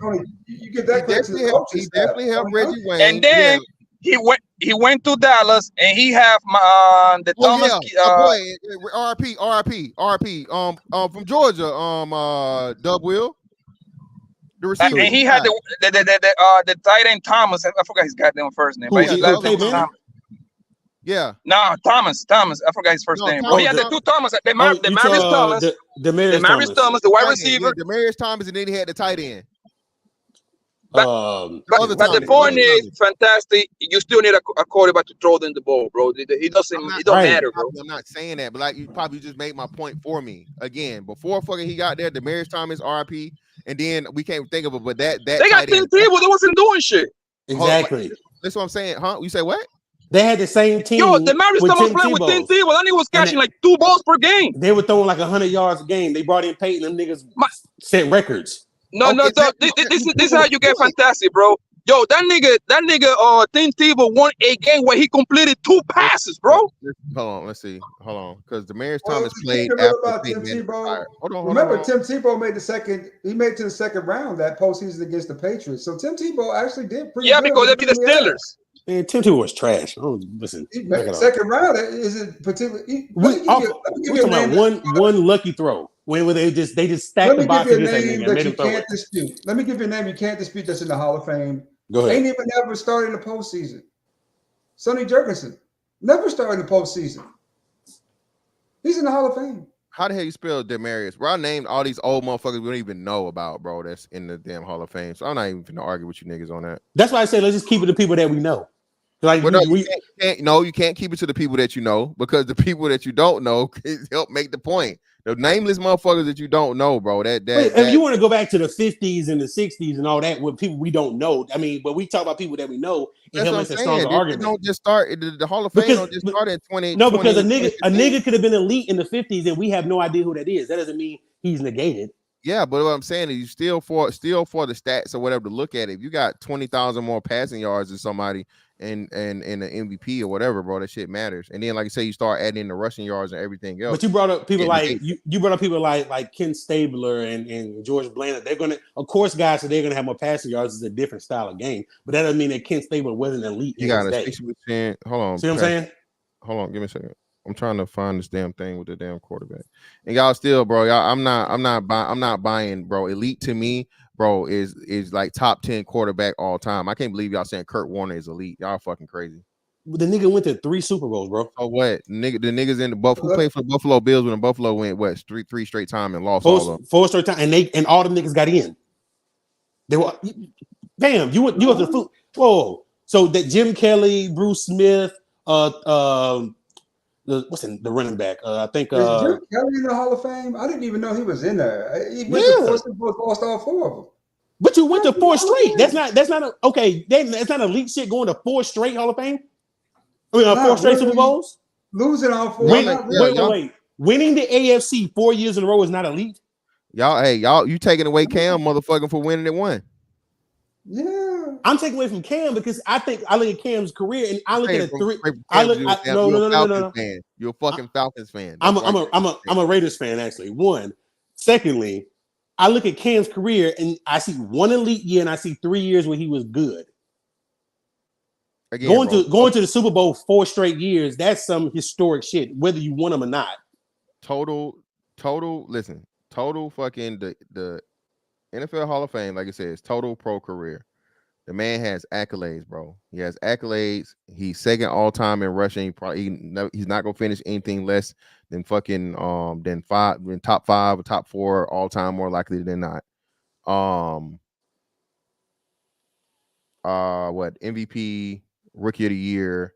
I don't even. I guess I don't even know if Pro Bowls really count, but they count for Pro. I don't know. Pro Bowls count. I don't care about Pro Bowls. I look at all pros. Yeah, but all pros tell the story. Yeah, he got all. He got one. He got one in his MVP year. He got 1 All Pro, but yeah, man, and you got to think about it too. Even him getting that, bro, he was there in the fucking era of 2 of the top 5 fucking QBs of all time. So what the fuck is that saying?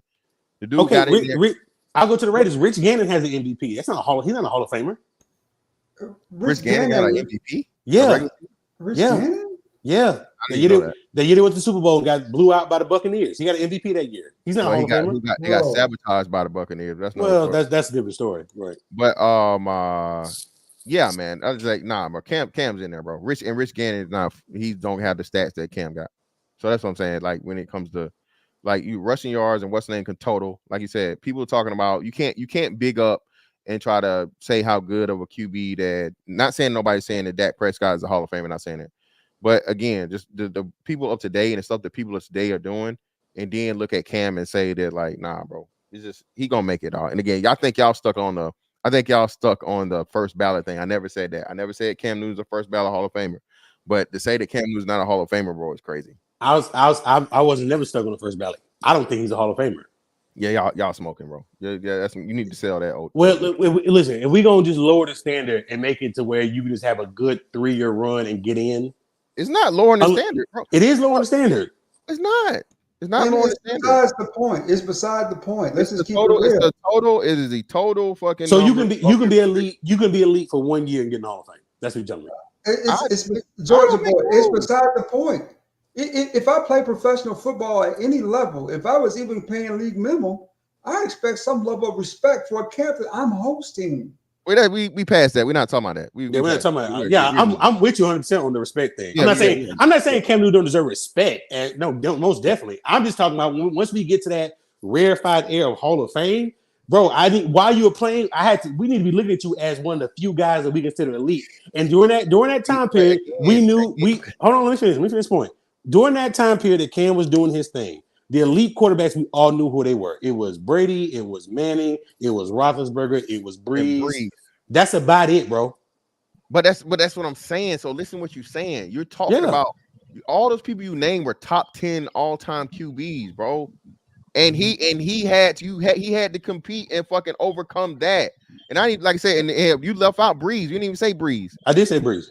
Okay, well, Roethlisberger, Breeze, Brady, and Manning, and hell, Eli 2-time fucking what's that? Not saying he's elite, but again, or somebody. Well, no, Kurt Warner was still playing in too. He was at the end of his career. Yeah. But, Eli is elite. Hold on. He went to the Super Bowl like a year before that, though, right? The Cardinals. What year was that when he went to the Cardinals?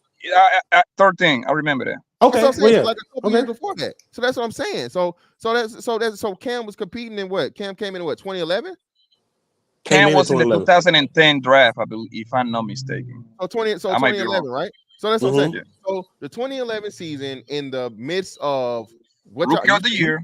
You saying but hold on, we ain't talking about Cam. We talking about Cam's competition, right? Okay. Oh, so prime Eli. I mean, not prime Eli. Prime Peyton, prime Tom Brady, prime Roethlisberger, still at that time, prime Breeze, Aaron Rodgers. Oh yeah, Aaron Rodgers. Forgot about him. Yeah, that's the other one. Rodgers. So what are 5. you saying? So listen what you're saying, dude. He's literally in the fucking like. These are all In the like. mess. Yeah, Right. that's what I'm saying. No, in the mid for 1 year. But this you took period, dub. Bro, we're not gonna rewrite history, bro, for somebody that we like. Cam Newton, what history, dog? We Hold on. had Let's make sure we're on the same argument. Hold on. please. I'm saying. So make sure we're on the same page here. Okay. I'm saying that just for him to even have relevance, bro, and get it in the conversation of getting noticed, he was never gonna get it off passing. So, but what did he do? So he used his talents and his strength, and the dude was a motherfucking dual threat QB, like he said. He passed, Absolutely. but he rushed the most. Right. So again, so he had to he changed the game to his way to make him relevance in this fucking sea of, like you said, all of those guys. I don't think we. Hold on. So hold on, I'm gonna ask the question. Okay. Do we not? I'm not gonna say top 10, but all those guys we name, I think will be what top 15 quarterbacks At least. in one era. Absolutely. Correct. All right. So listen what you're saying now. So this man's competing with top 15 quarterbacks, one of which two of those which are top 5 all time in Absolutely. fucking in Peyton Manning and Tom Brady. Tom Brady, yeah. Absolutely. And then you need to Right. fantastic. You need to throw Aaron Rodgers because that nigga's a top 5 quarterback of all time too. You got to throw him in that list. Top I don't know 10 about maybe. top 5 no more. Top 10 maybe. I don't know about top 5. Yeah, I don't know about top 5, but that's what I'm saying, Dub. So again, Right. But my point is, if he overcame and then he consistently was competing with them niggas and was included in that elite class, I'm with you. He did it for at most a 3-year span and had one elite year, wait, let me finish. Can I finish? Okay, and then the nigga fell off. But Dub, he got a shoulder injury, Jay. Boy, why you got so hard on black dudes? Hold on, Dub. You said you kind of set yourself up now when you made this this admission. His franchise was trash. The team, the fucking owners, the fucking GM, the people that picked the fucking what's name, fucked up a lot of shit. Absolutely, and they've been go ahead. But and he never had a number 1 receiver that like a monster, every quarterback had a monster as a wide receiver, man. You see what I'm saying? He never had that. Bro, you cannot count that. Steve Smith retired like 2 years after he came in the league. What are you talking about? No. He played with Steve Smith. He played for long. Yeah, but he was on declining. When Cam got Steve Smith, he was already on the decline, bro. Steve Smith got traded or he went to Baltimore before he retired, fam. But he was already done as an elite, like an elite player, bro. Like that's what I'm trying to say. He ain't got Steve Smith as on his prime. 5 years of work.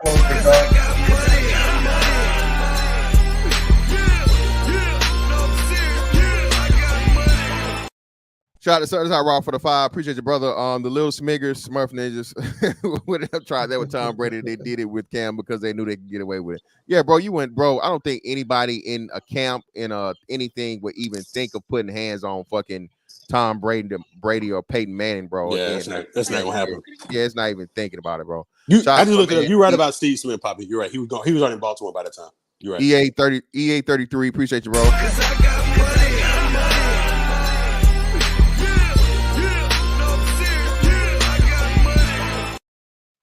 EA 33 for the $7 Canadian. Appreciate your brother. Fantastic. I promise you, if you poll the voters and GMs, they're not putting Cam in the Hall of Fame. Y'all look at it from the niggas POV. Bro, I'm telling you again, they did the same thing with Terrell Owens, bro. So you proving my point. It's going to be a point of where it took public pressure and it took outside fucking things to get the man in here, bro. I promise you. But the difference is going to have enough of a fucking campaign, bro, and people behind to get that man in the fucking Hall of Fame, bro. But the difference between Terrell Owens and Cam Newton is that the reason it was such an outrage because it was such an obvious first ballot decision. Terrell Owens is like top 5 in everything receiving. Yeah, but then they made the nigga wait, what, 5 years? The man played 2 years. He was a third ballot. But I'm saying it was a no-brainer. It wasn't like it was like saying we're gonna keep Peyton Manning and make Peyton Manning wait 2 years. Hold on, shout out to my man fucking Quan, man. Appreciate you, Quan.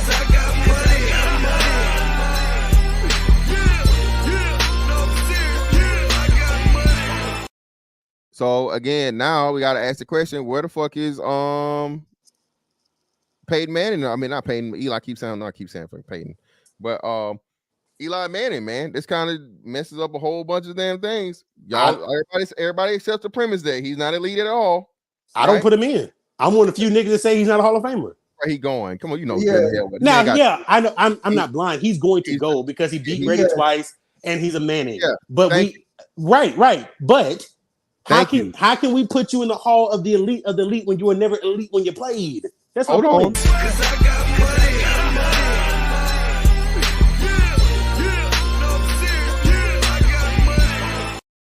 Shout out to Quan again, man. Quan, hey man, Quan, my goddamn. Listen, man. Shout out to Quan for the two, man. Troy Aikman was not elite either. Exactly. Yeah, well, Quan is wrong on that one. Troy Aikman was not elite, bro. Get the fuck out of here. That's not true. Y'all niggas are wild, bro. Hold on, what y'all didn't hear? Whoa, what's name just said that? When he had the argument with fucking buddy from the Buccaneers. Yo, Dub, if you keep saying Eli's not elite, my nigga, you gonna have to drive that location, my nigga. You my guy, but you disrespecting right now, bro. You getting personal. You getting personal, bro. Poppy, he only had 2 good games. He had 2 good games, Poppy. He had 2 good games. That's about also, it. Listen. He had 2 good games. Listen, if you go back and 2 look good throws, really. Eli Manning playoff run, bro, that nigga had like 94 something like that. He had.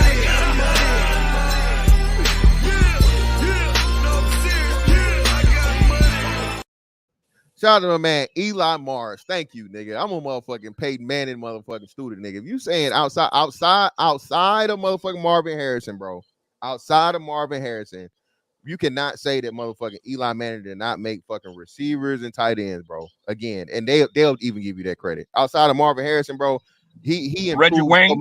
Reggie Wayne too. Reggie Wayne too. Yeah. But no, he helped Reggie Wayne too, bro. Reggie Wayne was Yo, not on the level. come on, fantastic. Reggie Wayne's a first round pick from the U, bro. I'm not saying he was trash. What I'm telling you is that when it comes to motherfucking Reggie Wayne and Marvin Harrison, he is nowhere near motherfucking Marvin Harrison. Yeah, and I know y'all niggas are finna argue with me with that.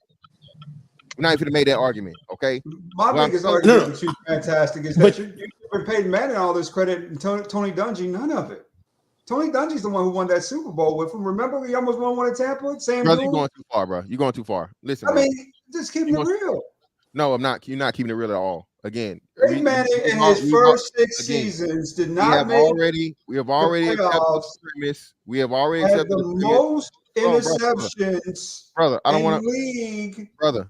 That was his rookie year, though, bro. That was a rookie, bro. Yeah, thank you. And brother, I'm gonna say this again, brother. We've already accepted the premise that Peyton Manning is a top 5 all time and probably will remain for the rest of his life. Yeah. Top 5 quarterback of all time, brother. He's Mount Rushmore. Yeah, let's not do this, bro. Let's not do it. Tony Dungy, I'm not taking anything away from him, but no, bro. Again, the quarterback has to be able to fucking throw the ball. Okay. I tell you who really won that Super Bowl for them in Indy was Bob Sanders. That one year he didn't get hurt. The safety? Yeah, the safety. Yeah, he was a monster. Yo, he was so good, but he only played like 5 years. He was always hurt. He stayed hurt, but that was the one year he played a full season. He won hurt. He won Defensive Player of the Year, and they won the Super Bowl. That really people overlook him. Shout out to Eli Morris for 5. You guys don't know football if you think Peyton Manning doesn't make receivers. His whole stands with the Broncos. Come on, man. Yeah, and I was looking for. I can't spell Demarius to save my life, but you spell it with a Y. Fantastic. I think you got to put a Y in it. It's like D-E-M-A-Y, something like that. Oh yeah, I spelled that all wrong. Demarius Thomas. Yeah. If I'm mistaken, he's from Georgia University. I believe that's where he's from. Georgia. Yeah, he's from Georgia. Yeah. Did he pass away? Yeah, he died. That's he died. Yeah. Yeah, can you guys hear me? Yeah, go ahead. About Peyton Manning, right? The most cerebral player I would think to ever live, but it can be argued, give or take the next 5 years, if he's top 5. It can be argued because he lost. Not only it's not even how he lost. I mean, it's not even when he lost, it's how he lost. I mean, losing against Seattle like 8-40, that was not a good look. And then when he actually beat the Bears, it was a very sloppy game. It wasn't that great, right? And then he lost to Drew Brees as well. I mean, if you want to argue, you can say, okay, just off the rip, like Drew, if you want to say, I would say maybe Tom, Patrick Mahomes, and if you want to put Joe Montana, people, if you ask most people, they'll still put Marino up there on the Rushmore. Steve Young, throw Steve Yeah, Young up in the mix. Steve Young. Over Yeah. Peyton Manning. I mean, rush. That's what I'm saying. It's only 4 niggas on that mountain, bro. It's only 4 niggas. And that's what I'm saying. Like people and were debating Peyton Manning about is it in that yesterday. mountain.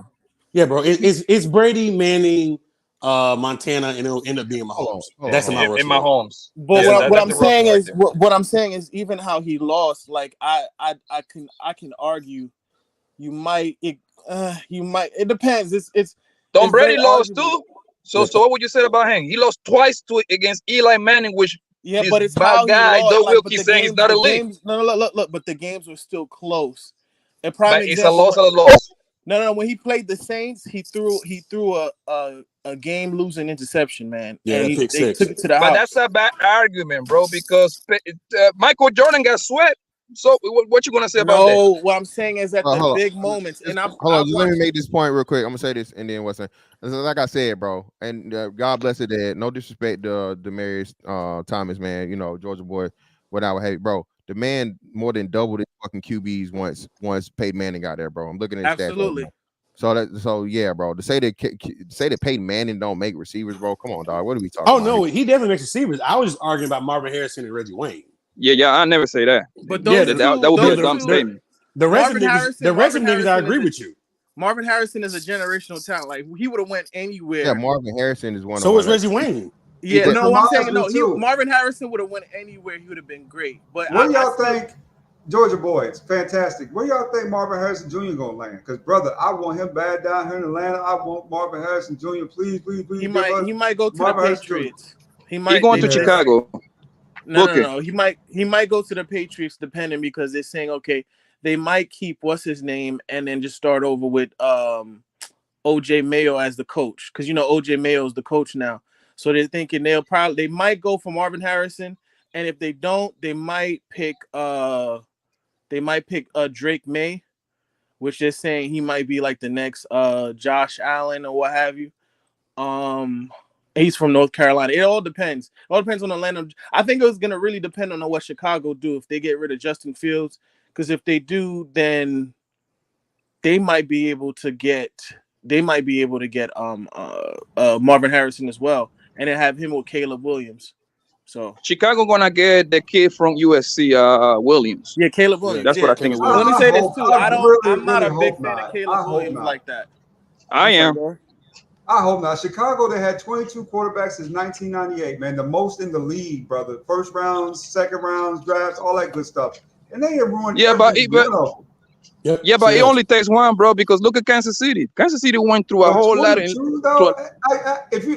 you have 5 different girlfriends, right, and you can't get none of them to put out, I might say, okay, you might just got your bad batch of women. But when you get 22 and you can't get none of them to put out, it only takes one. Chicago needs to do is just go back to what makes Chicago great and just build a great defense and just don't turn the ball over. I don't know if you can do that in this day and age. I don't know if you can. You need a quarterback, bro. This day and age, man. You got to throw the ball, man. The way they throwing the ball around the yard. You need that monster, fan. Another thing too, right? Peyton Manning played really bad in that Super Bowl, man. And you got to think AJ Feely, I think, was the quarterback for the Bears. He threw that game away. Rex Grossman. Rex Grossman. Yeah. I couldn't remember. Like, because that was around the same time. What is it? The dude that got traded to Denver or whatever was out there. Where? Yeah. No, not where. He's talking about the quarterback that used to, him and Brandon something used to always they what's his name? I know you talking about, and he's diabetic too, I think. He was actually got, like, the resting bitch face. I forgot his name. He went to Vanderbilt. No. That's after. You talking about the dude Jay Cutler that played for Vanderbilt? Yeah. No. Yeah. Like that was a little bit before Cutler, because Cutler was they got rid of old boy because he cost them that Super Bowl. Because the Bears, the defense was playing. You talking about Devin Hester? No, that's the kick returner. Yeah, it was Rex Grossman, man, that threw that game away, man. Yeah.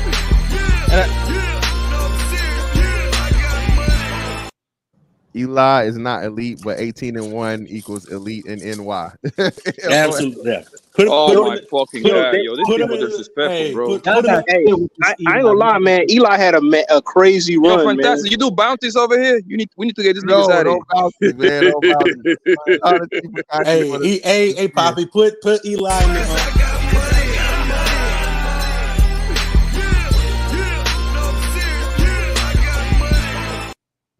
Oh boy said drop the location, man. Hey man, it's ugly truths in life, man. It is what it is. Oh, that man got the right name. But we got to get Quan in here, man. Quan, what I was gonna say some shit. Y'all made me forget what, but Quan in here, bro. Go ahead, Quan. What you got, fam? Man, y'all gotta stop with this Eli belonging in the. Oh Lord, oh Lord. Come on, Thank you. Somebody with some sense up here. What was the Eagles quarterback that won a Super Bowl? Like, is he a Hall of Famer too? Nick Foles. Nick Foles. Nick No, hold Is on. he a Hall of Famer? But hold on. Time out. Eli get in. That nigga need to get in too.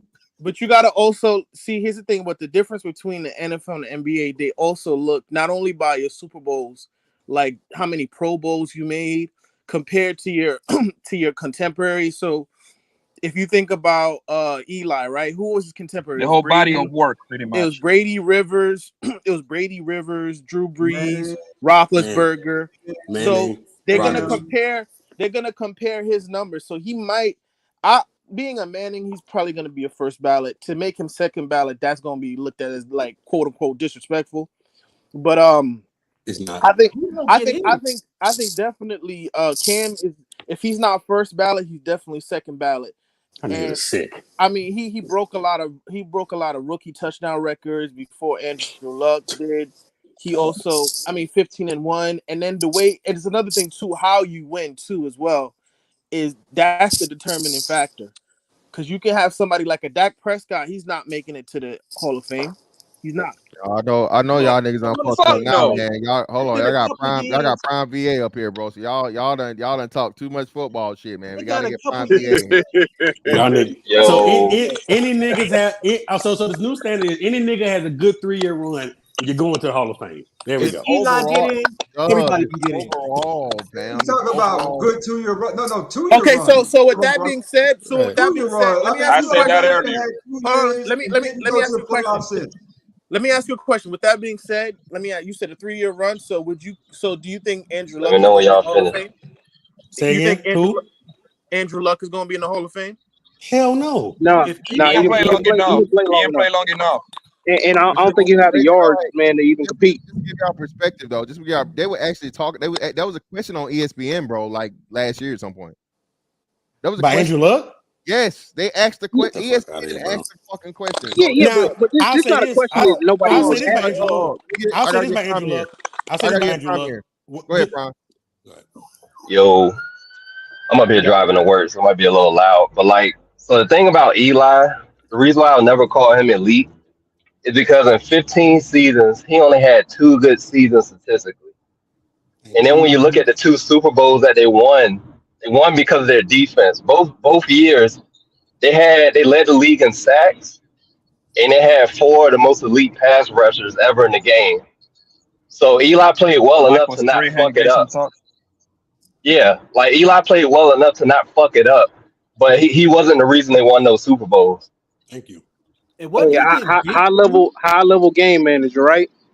How do you get bitched and get? Yeah, pretty much. He's just getting personal. Here's the thing. I would disagree with you on the first. I would agree with you on the first. Hey, your audio. Hey, whoa. Yeah, you sounds crazy. Ezra, you gotta fix that. Ezra, I'm muting you because your shit is bad, man. I don't know what you did.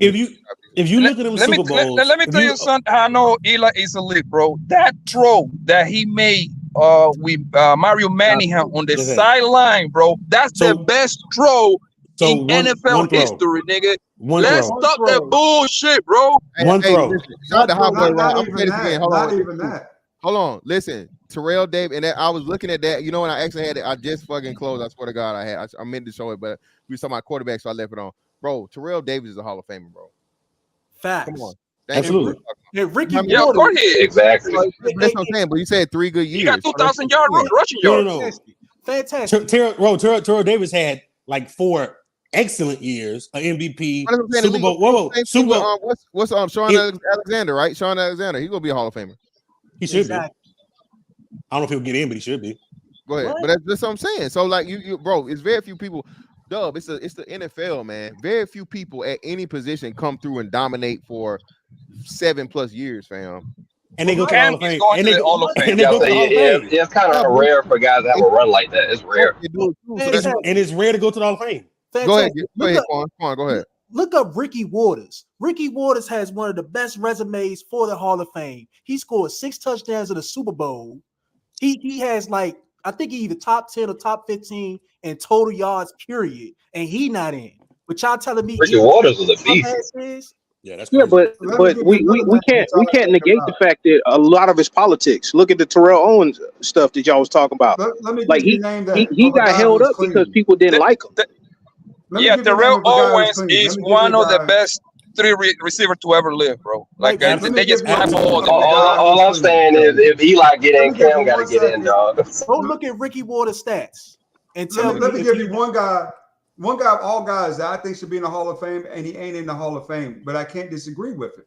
Priest Holmes, brother. Back in Kansas City, Priest Holmes was dope. Yeah, he was a beast. I mean, best running back in the game he at was. time. Yes. Number 31. Not in the Hall of Yeah, Fame. yeah. Priest Holmes a beast, especially after he left Baltimore. He was a I don't beast. think he's eligible. How long he been retired? He been He retired. been retired at least 10 years. At least 10 years. That's politics too.